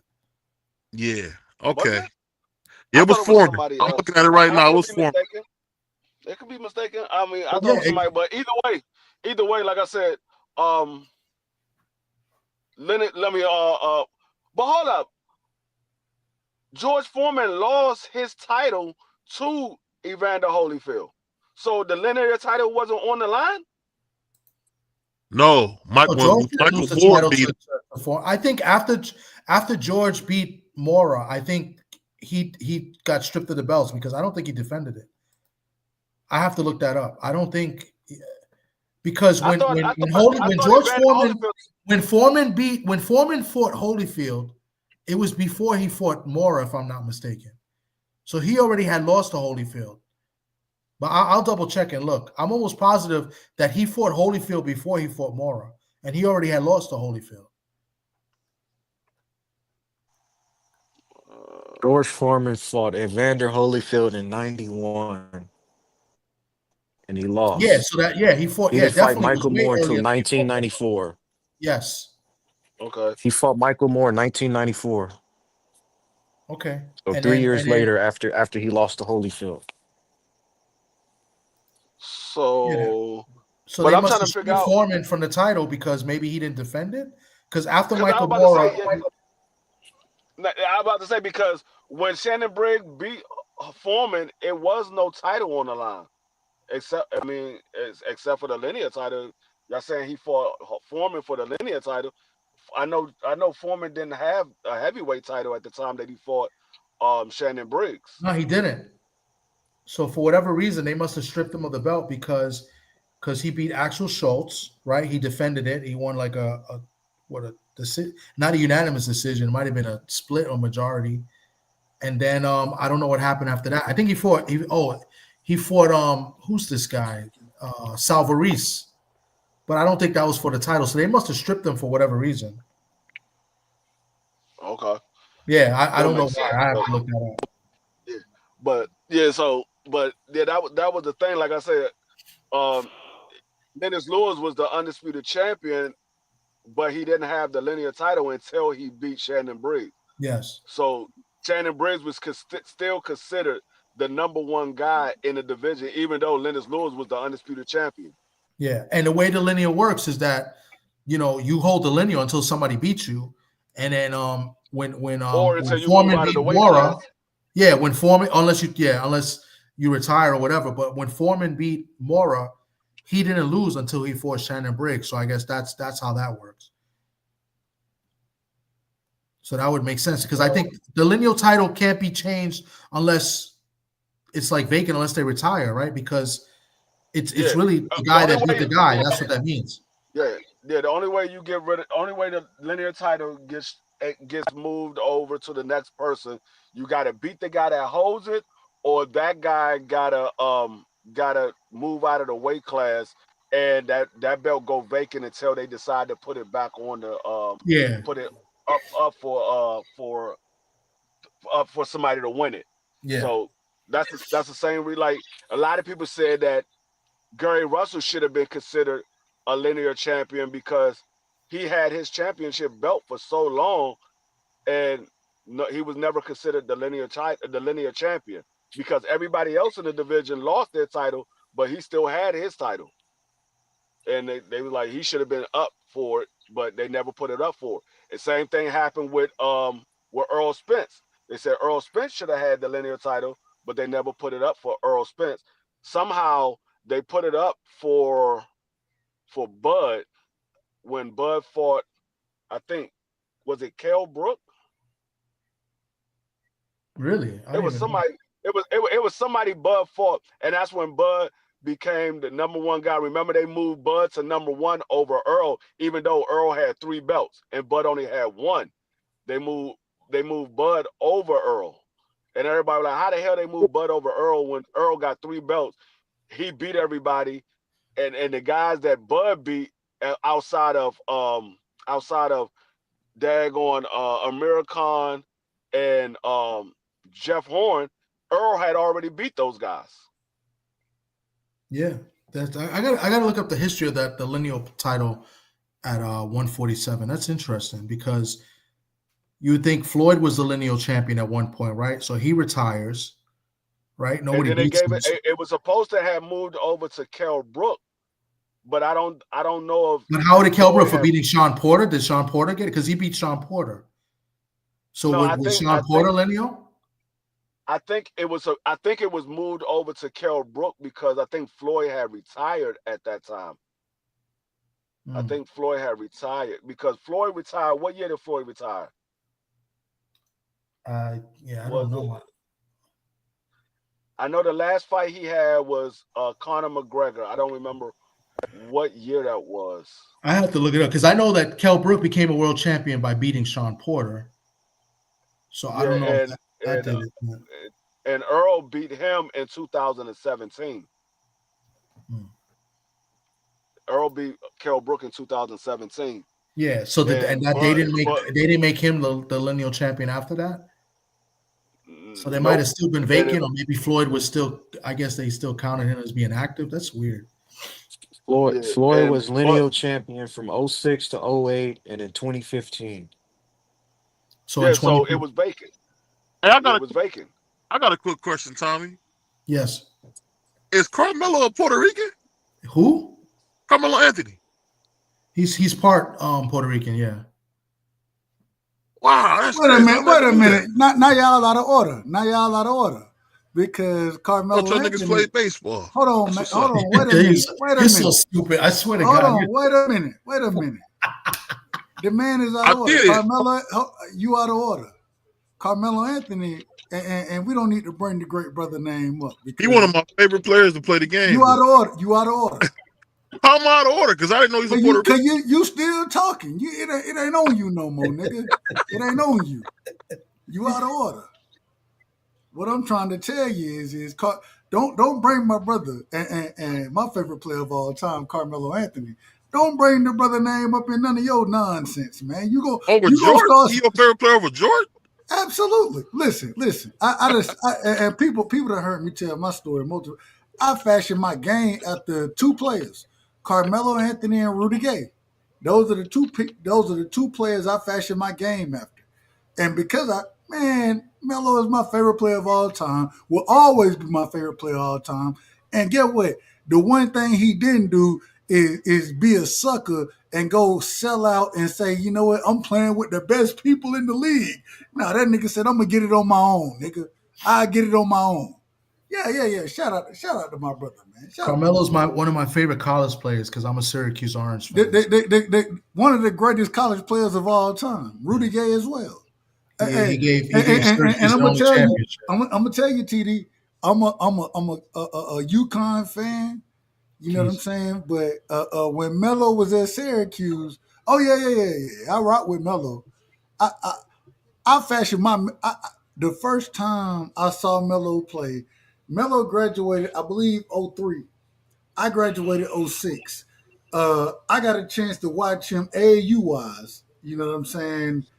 Probably when I was in 8th grade, something like that. When I first started playing, got a chance to see Melo out there killing niggas. Man, get what I said? I'm like, man, I was I'm fashioning my game like that. When I think of I was a UConn fan for 4 years. That was it. Jesus, And it was only because my cousin went to UConn, but they got beat by my Maryland squad, Juan Dixon and all them crushed UConn that in year the they won the championship. chip. Man, I tell you, Juan Dixon was a beast. I call him trash. I was rooting for my cousin and Merlin at the same time. They're like, hold on, how are you rooting for Merlin and you rooting for UConn? I said, well, I'm not really rooting for UConn. I'm just rooting for Kevin. That's the only person I'm rooting for is Kevin. Everybody else, I don't care nothing about. I said, I just want Kevin to do good, but I'm rooting for Merlin to win. When they won that championship, man, I went off in New York. Them niggas was like, man, hold on. I thought you was a Duke fan. I am, but I always got to go with my home team. Man, this nigga a Duke fan, UConn fan. Unbelievable. You got too many teams. You got too many teams. I'm not a UConn fan. I told you, I only rooted for UConn for 4 years, and that was because my cousin went there. Hold on, what are we talking about? For my cousin. So you was a fan for 4 years? I was a fan of my cousin. I ain't say I didn't. Hold on, wait a minute. Wait a minute. I understand you want to say it's your cousin. I ain't got no problem with that. I'm just saying you was a fan for 4 years. I was a fan of my cousin for 4 years. That ain't what I asked you. Your cousin played for UConn. I'm telling you ain't gotta ask me anything because I'm telling you what it is. Now you out of order. Now you out of order. You don't have to ask me anything. I'm telling you what it is. He out of order. I don't care. Everybody see you out of order. I don't care what UConn did. I was only rooting for Kevin. That's it. I didn't care what UConn did. I was only rooting for Kevin. All right, you still out of order. I hate UConn because when Syracuse was in the Big East, that was like a big rival. Besides Georgetown, that was our big rival. And then when you mentioned Carmelo Anthony, do you guys remember the other kid that was supposed to be good? He didn't go to college, and I thought he was supposed to be the man. You remember a player named Lenny Cook? I remember Lenny Cook. Yeah, Lenny Cook was supposed to be a monster. He never made it. But Lenny Cook, he couldn't eat, and I say it respectfully, the nigga. Well, I don't want to get too far into it. I don't want to get too far into it. No, he couldn't get into the schools. He couldn't pass. He He didn't. couldn't get a certain grade point average and stuff. I don't want to get too far into the man. I say this respectfully, man. If you can hoop, and Lenny could hoop. Yeah. The problem is, nigga, you can't be like you get certain things when you can play ball. You get certain things. The man, I never mind. I plead the fifth. I plead the fifth. And I like him. I like Lenny Cook. I just don't want to talk bad about him. So I don't want to he says that you're a ball hog, just like Melo. Nah. I was never a ball hog. I was never as good as Melo. Never as good as Rudy Gay. Never on their level. I just fashioned my game after him. You know what I'm saying? But I will tell you. As you notice, Dub Right Side picked the two laziest niggas in NBA to practice his game out.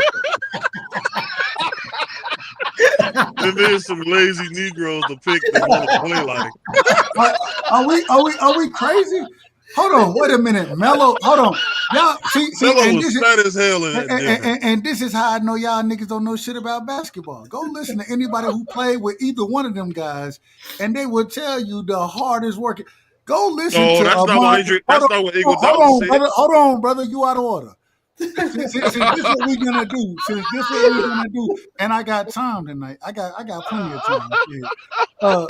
Go listen to J.R. Smith talk about this shit, or not even J.R. Smith, Amon Shumpert. Go listen to the niggas who played with Melo and the shit that he did. Man, stop it. The only niggas who say that Melo was a lazy player is niggas who don't know shit about basketball, which is most of y'all niggas. So George Karl don't know shit about basketball? Man, George Karl was one of the worst coaches that could. Man, stop it. He had more sex. He had more success with George Karl than he did any other coach. Get what? Go listen to Kenyon Martin. Go listen to anybody. Go listen to anybody who played for George Karl and what they say about him. You go listen to it. Kenyon Martin, man, I don't think he can read and write, man. I will listen to him. Well, hey, Jay, because you don't believe that nigga had a successful career and he knows shit about basketball. Go listen to what he say about George Karl. Oh shit. He the most emotional, simple, tough guy I've ever seen. I'm about to start calling you a whole ass nigga out here. Don't give me no. I don't trust Kenyon Martin. I don't trust Kenyon Martin's judgment because that nigga got a female's lips tattooed on his neck. I don't trust his judgment. I don't trust his judgment. Don't trust his judgment. That man went and got that nigga had sex with the girl. And once again, we know you don't know shit about basketball, so it's okay. Jesus. Oh, I know a whole lot about basketball. All right, you think you do? I know a whole lot. What sport you played? I played every sport there was to play in high school. Man, you couldn't hoop worth a motherfucker. You couldn't hoop worth a motherfucker. Well, tell that to man, the state championship. You'll get your ass. You'll get your ass. Hey, Jay, because you sitting on the bench with some niggas that's tall like that. I never sat on the bench in near one of the sports I ever played in. I was always a starter. Man, never. What I gotta do to let y'all niggas know, I am the nicest. I got trophies to match everything. You'll get your ass busted on a daily basis, Ryan. I heard that multiple times, and it never happened. I got 500 on me against you right now. Oh wow! Right now? Right now. We need to. Free. I'm 49 years old. I got put the money up. 500 on me. You put your money up. Like I said, meet me in DC, nigga. Oh, you gotta come see you. That's okay. That's okay. Hold on. Wait. Me and my four sons. They gonna jump you and try to steal the money. Don't even go. How did your four sons get into this? How did they get into this? That's what Free gonna do. That's what Free gonna do. They gonna jump you and steal the money. Listen, you hear what I was about to say? While I was saying me and my four sons. I said, me and my four sons is taking people off the court all day long. We take people off the court all day long. Well, your four sons ain't got you. Just you challenging me one Nigga, on one, right? I'm the starting point guard, nigga. They all taller than me. You I'm the starting challenging? point guard. No. You challenging me one on one though, right? Yeah, I'm playing you 1-on-1. I know your big ass can't check me. Oh shit. I'm a dribble your ass around till you get tired. I already know you out of shape. See, and this is the problem. This is the problem. Nigga, you 270 Hold on. Wait a pounds. minute, I'ma dribble free. your ass until you Wait a fall minute, out. free. And this is the problem. Oh shit. Real niggas. Guess what we play? Guess what we play as basketball players? We play 3 dribbles or less. Yeah. Nigga, 3 dribbles my ass. All I do is shoot jumpers, nigga. Oh, he ain't gonna play 1-on-1 like that, bro. That's too. You gonna play 1-on-1 until and you make it take it, nigga. Until I miss, you won't get the ball. Until I miss, you won't get the ball. Dub trying to play that hardcore basketball shit. That Where the nigga niggas only take 2 dribbles and shoot. That's how you play. What I tell you, that nigga predicate his game as a too lazy dude. Hold on. He can dribble the ball 3 times. Go listen to any dribble 3 times. Any regular real nigga who play ball. Hold on. All right. We done heard you talk. You out of order. We heard you talk. No. You the one talking crazy all you right doing now. is talking. All right, go ahead, free. So, like I said, we know you ain't got no handle. That's why you said 3 dribbles, and that's it. You ain't got no handle. Bro, if anybody who play ball know, all I need is 3. I need 3 dribbles to get to my spot. Anybody who play ball know that. You ain't getting the ball. Now, for you, Steph Curry, you gonna shoot them threes, huh? I'm gonna shoot threes, and I'm gonna dribble right past him and get right to the rim. He ain't getting the ball. No, this is I think it's there. I'm getting right to the rim. Yeah, when are we gonna have the meetup? We're gonna have the meetup. Yeah, you gonna have to. I'll be in New York on August 16th, and I'm in DC every day. I'm in DC right now, right at Howard University. And Dub, you all the way in the country somewhere. And if you don't, hold on, real quick. If Howard is too hood for you, I take you over to Georgetown where my sons work at. This is always the craziest thing, dog. Always. They want to hold on. When the meetup's supposed to be in August, right? Yeah. No, I said I will be in August. I'm in DC every day. I said I would be in August. Nigga, what you want me to fly to DC to play you in basketball, nigga? What, you want me to fly down to It's for Georgia $500 basketball, nigga? It's for $500. Nigga, listen. You want me to fly down to Georgia and play you in basketball? I'll figure it out. I'll figure it out. I get it's on. Hey, that's the DC is actually the most central location for us all, man. 6 hours for me, 3 hours for Prize. What is it? 3 for you, Tommy? I'm not driving. Yeah. I got a flight. Hey, y'all come pick me up from what is it? What is it? BMI? Reagan. No, BMI. BMI. What is that? Is that what's BMI? You mean BW? You mean BWI? Yo, but who picked DC? BWI, BMI, it's all the same shit. Baltimore, DC. Washington International. Yeah. Yo, D3, you got spots in DC that we can be safely at, because I heard DC worse than the Bronx, man. I don't want to go from worse to worse, man. I'm in the Bronx. That's why I said if Howard is too hood for you, because Howard is in the hood. If it's too hood for you, I can take you over to Georgetown where all of the rich people be at. We can go to Georgetown and play right there where the Hoyas play at. And let me ask you this. Hold on. Free. Anytime, and matter of fact, we're gonna schedule it this summer. Let's schedule it for this summer because, nigga, I want my money. So, nigga, I want you to show up. Hey, see, y'all see how they do you. Hey, I want you to show up. Hey, fly out here so you can get what you paid to fly out here for. Nigga, what are we doing? I want you to show up. It ain't even about that, man. I got you. Give me I said, going back to what I said, I've never sat on the bench on no team I've ever played for. I was always a starter. You trash, nigga. You trash. Hey, you know what? I am trash in your mind and your mind only. I am trash. In your I, mind and your mind only. we'll prove it on the court. We'll prove it on the court. Let me see if this is How many? You took your boots off, you put your feet on the table. You shit-kicking, stinky horseman horse smelling motherfucker, you fucked me up over there. I'll stick you in a hole in the fucking desert. You understand? How many pro teams you play for, Dub? Pro team? I ain't never played pro. I've never played pro. How many pro teams did you have invites to? One, two. I had 2 pro teams in the States, and then I had are we counting overseas pro teams? Are we counting that? If we not count overseas pro teams, then 2. How many pro teams did you have invites to?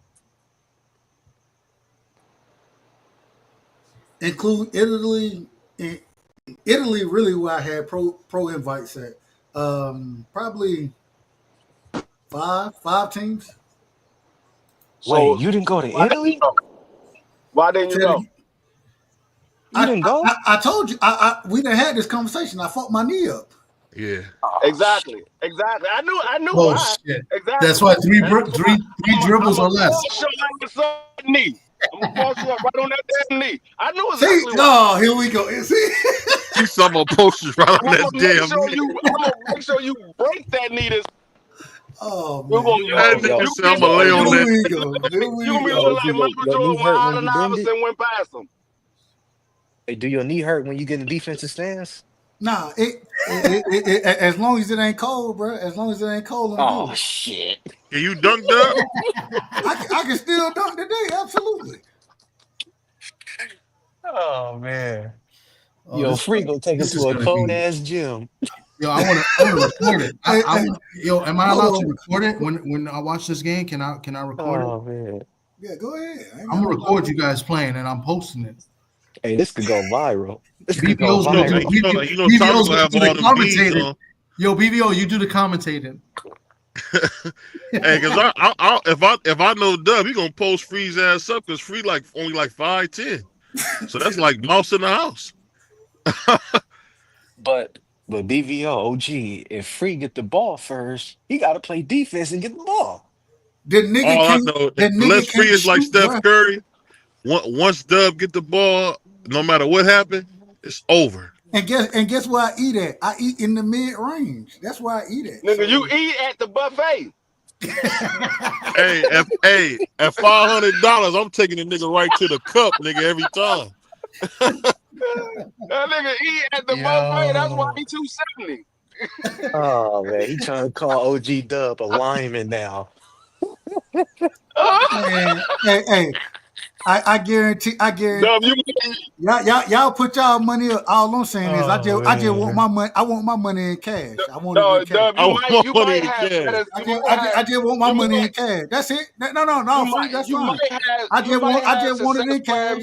I just want it in cash. You might have more successful. Pay me. When you get your ass whooped, pay me accordingly. Make sure it's good, and make sure the money is there in cash. That's it. I'm gonna be on the live stream. He gonna like, man, yeah. I went down there. I played D3. Yeah. He beat my ass. I ain't gonna lie about it. I thought the old man didn't know that. I was wrong. I would never say that because I'm gonna kick your motherfucking ass. You gonna get drugged, nigga. You gonna get drugged. I'm gonna hear about this every day on the live stream. Y'all niggas gonna be like, damn, dog, you gotta go back down there and get another one. Dog, you gotta get that back. You gonna hear about it today. Dub ain't even gonna be able to do his live stream because I'm gonna be saying, Dub, how many 3-pointers I hit on you? Y'all heard this nigga? This nigga done became Steph Curry overnight. Amazing. All right, that's fine. Shoot the motherfucking. I've always been me. I'm older than Steph Curry. I ain't never become nobody but me. Yeah, you guys are crazy, man. But yo, this I'm about to bounce, but this is like the best probably clip I ever took at a fight. I got the perfect time. Keyshawn won the belt. What is this? This is when Keyshawn won the belt. Like I took it. The guy was ringside. So that's right after you know. Now you out of order. We talking about basketball. I know, but you know, yeah. All right. My bad, TD. I'm joking. Listen real quick. Unless BVO, you're gonna cut it off, then I'll bounce. But if not, I'm gonna cut it off. No, we about to head over to Dub. He got to do these daggone hours. We're not gonna let him get away with it. Got to do his goddamn time. Hold on. TD, hold on. Give me a quick second. Let me set another panel. I gotta set another show. Yeah, go ahead. Let me know when you're ready. Give me 1 second. Yeah, that's what I'm asking. Hey, you want a fresh thumbnail, Dub? He gotta do the time. He did the crime. He gotta do the time. You damn right, BVO. Hey, Dub, you want a fresh thumbnail? Send me a fresh one, BVO. Hey, have the girls twerking in this motherfucker right here. You guys are wild, man. You guys are wild. He gonna do a thumbnail. Hold on. Let me see. Hold on. How many hours have I done? All right. I started at 8. I'm at what time is it? All right. Is 1:22. How many hours is that? That's 5 and damn, that's only 5 hours and 22 minutes. Shit. What I mean? I got 19 left. Oh, you in trouble. You got 14 hours and 48 minutes left. No. It ain't 14. It got to be at least 18 or some shit like that. No, you did 5 and a half. I'm sorry. 18 hours and 48 minutes left. 18 hours and 48 minutes. So I'm gonna go. Okay, 19 live stream. Damn. But hey, look, a nigga trying out here, man. I'm a man of my word, man. Sometimes I'm gonna have to start lying to y'all, motherfucker, cause these niggas ain't paying me my money for betting, and I'm sitting here paying to do this. I ain't paying shit, but I'm putting the time in to do this damn live stream. So when can you get monetized again? What do you have to do? No, I gotta wait. I gotta wait until June 21st to be monetized again. June 21st. That's crazy. I want to know how bad Marky Dan video was that they gave that nigga a strike already. Bro, how he get a strike on his first video? Shout out to my brother Marky Dan. Really? What did he do? It was his second video. His second. Yeah, his second video, he got a strike. I don't know what he did, but he did something. He got a strike on his second video. I'm like, God, I ain't never got a strike. I never got a strike either. I got. Look, that's why I ain't monetized right now. I got a double strike on one video. So I get warnings for when I play like music or like when I play. I got a warning. Yeah, I got a warning. No, why do I get copyright warnings, but they said it's not a strike against me, and it's the music from goddamn YouTube and StreamYard. So I got that at one point, and I had to write an email to StreamYard. They fixed it. The countdown they messed up. And then I get a lot of warnings, and then I have to delete them. I don't get a strike with a lot of when I do wrestling content. You can't do any wrestling. They flag everything. I was like, dog, how the hell I get a goddamn warning for the music that y'all gave me? Yeah, the countdown. Yep. Now, like I was playing some music in the background when we was doing the live stream the other day, and that bitch gave me a warning. I was like, what the hell? Oh, that's crazy. This y'all damn music. Hey Tommy, I need a favor. Yes, sir. Give me BVO, send me the well, I'm gonna use the old one first, and then send me a new thumbnail, BVO. We going back live at 1:30. So give me 5 minutes, TD. Give me 5 minutes. All right, no problem. All right, bet. Appreciate you. So I appreciate everybody that came through today. We're gonna stick off 5 more minutes, and then you guys head over. Hey, TD like, man, why the fuck this nigga want to pull up? No, that's all right. I just want to, just remind people that this Wednesday or sometime this week, Shane Mosley will be on BVO's channel, and we'll be conducting an interview. I think that's going to be a great interview. Hold on, what BVO? What day is that? Wednesday. Okay. Oh no. BVO said next. I thought he said Thursday. He just said next week. He didn't say an actual date.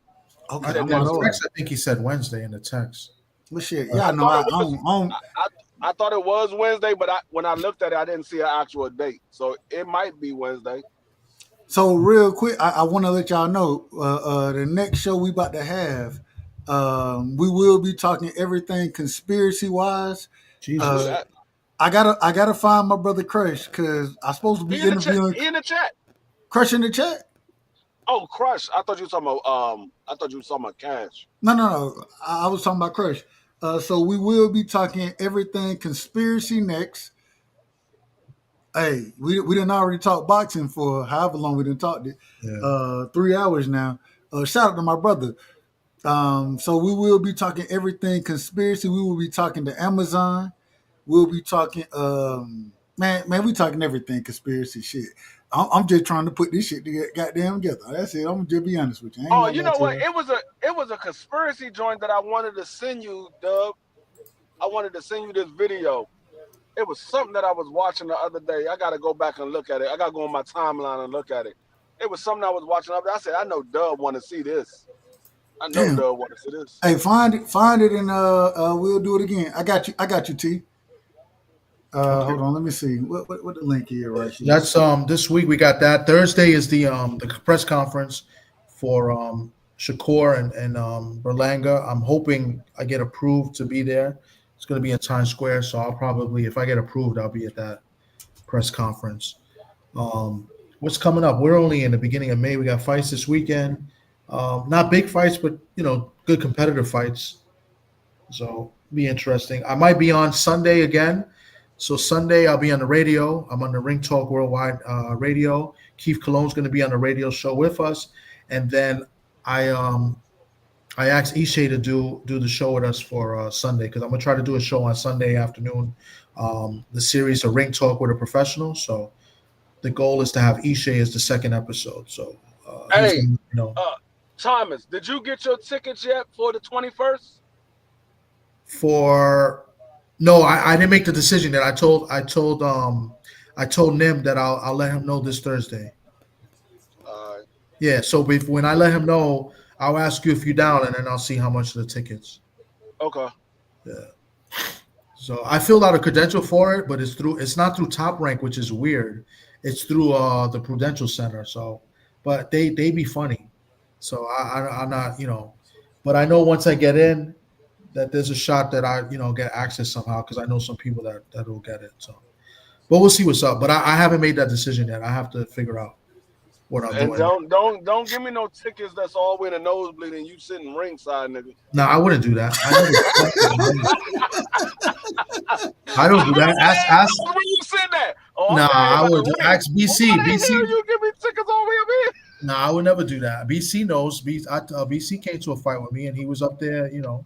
We were close. It all depends on how much they are too. So, yeah. All right, hey TD, man, much love and respect. I appreciate you. Thank you so much for allowing me to rock with you to get this 24-hour live. I still got more hours to do, but man, hey, I appreciate you, my brother. Good luck on the 19 hours more. Hey, I sent you two thumbnails, Dub. You sent me two? Hold on, let me look at them. Give me a second. God damn. Did you email them to me? Both emailed me. All right, perfect. Thank you. I appreciate the email because it's easier to deal with. All right, hey man, I'm about to go live on another. Here we go. Hey, shout out to y'all, man. All right, bro. I appreciate you guys coming up. It was a good conversation today. Everybody cooked. I thought it was pretty long, Rich? Longer than usual. Who's that? Rich. Oh, Rich. All right, there we go. I got it. Let me see which one we got. All right, here we go with this one. Let's go. We're going with this one right here. Fuck it. Let me know when it starts. Give me a second. Give me one quick second so I can get everything in order, and then we're gonna get started over here on this goddamn. Man, I hate, man. Fuck Ryan Garcia. I gotta say this. Fuck Ryan Garcia. And I say this respectfully. Fuck Rolly Romero. Man, Ryan, you supposed to knock his ass out. Rolly, you weren't supposed to have a chance to win the fight, and now I got a 24-hour live to do. Whatever. All right. That's why you're doing it. You lost the bet. Yeah. So my brother HLD, he bet me. He said, I bet you won't go live for 24 hours if Rolly win, because I'm picking Rolly. I'm like, man, Rolly ain't got no chance to win this fight. Oh, I didn't know this was off a bet. Yeah, this is off a bet. So this is me. Look, I might have to pull a Paul Pierce on y'all ass. Y'all seen Paul Pierce? He's supposed to. The nigga said he was walking to work barefooted. The man had some damn forces on. I'm gonna find a way to get around some of this. Nah, I ain't gonna do it. I'm gonna just stand on my square. This nigga Dub been paying out a lot of bets as of late. Man, I ain't worth a damn betting, so who cares? Who cares anymore? That's why you got don't make that $500 bet in basketball, man. That's Hey,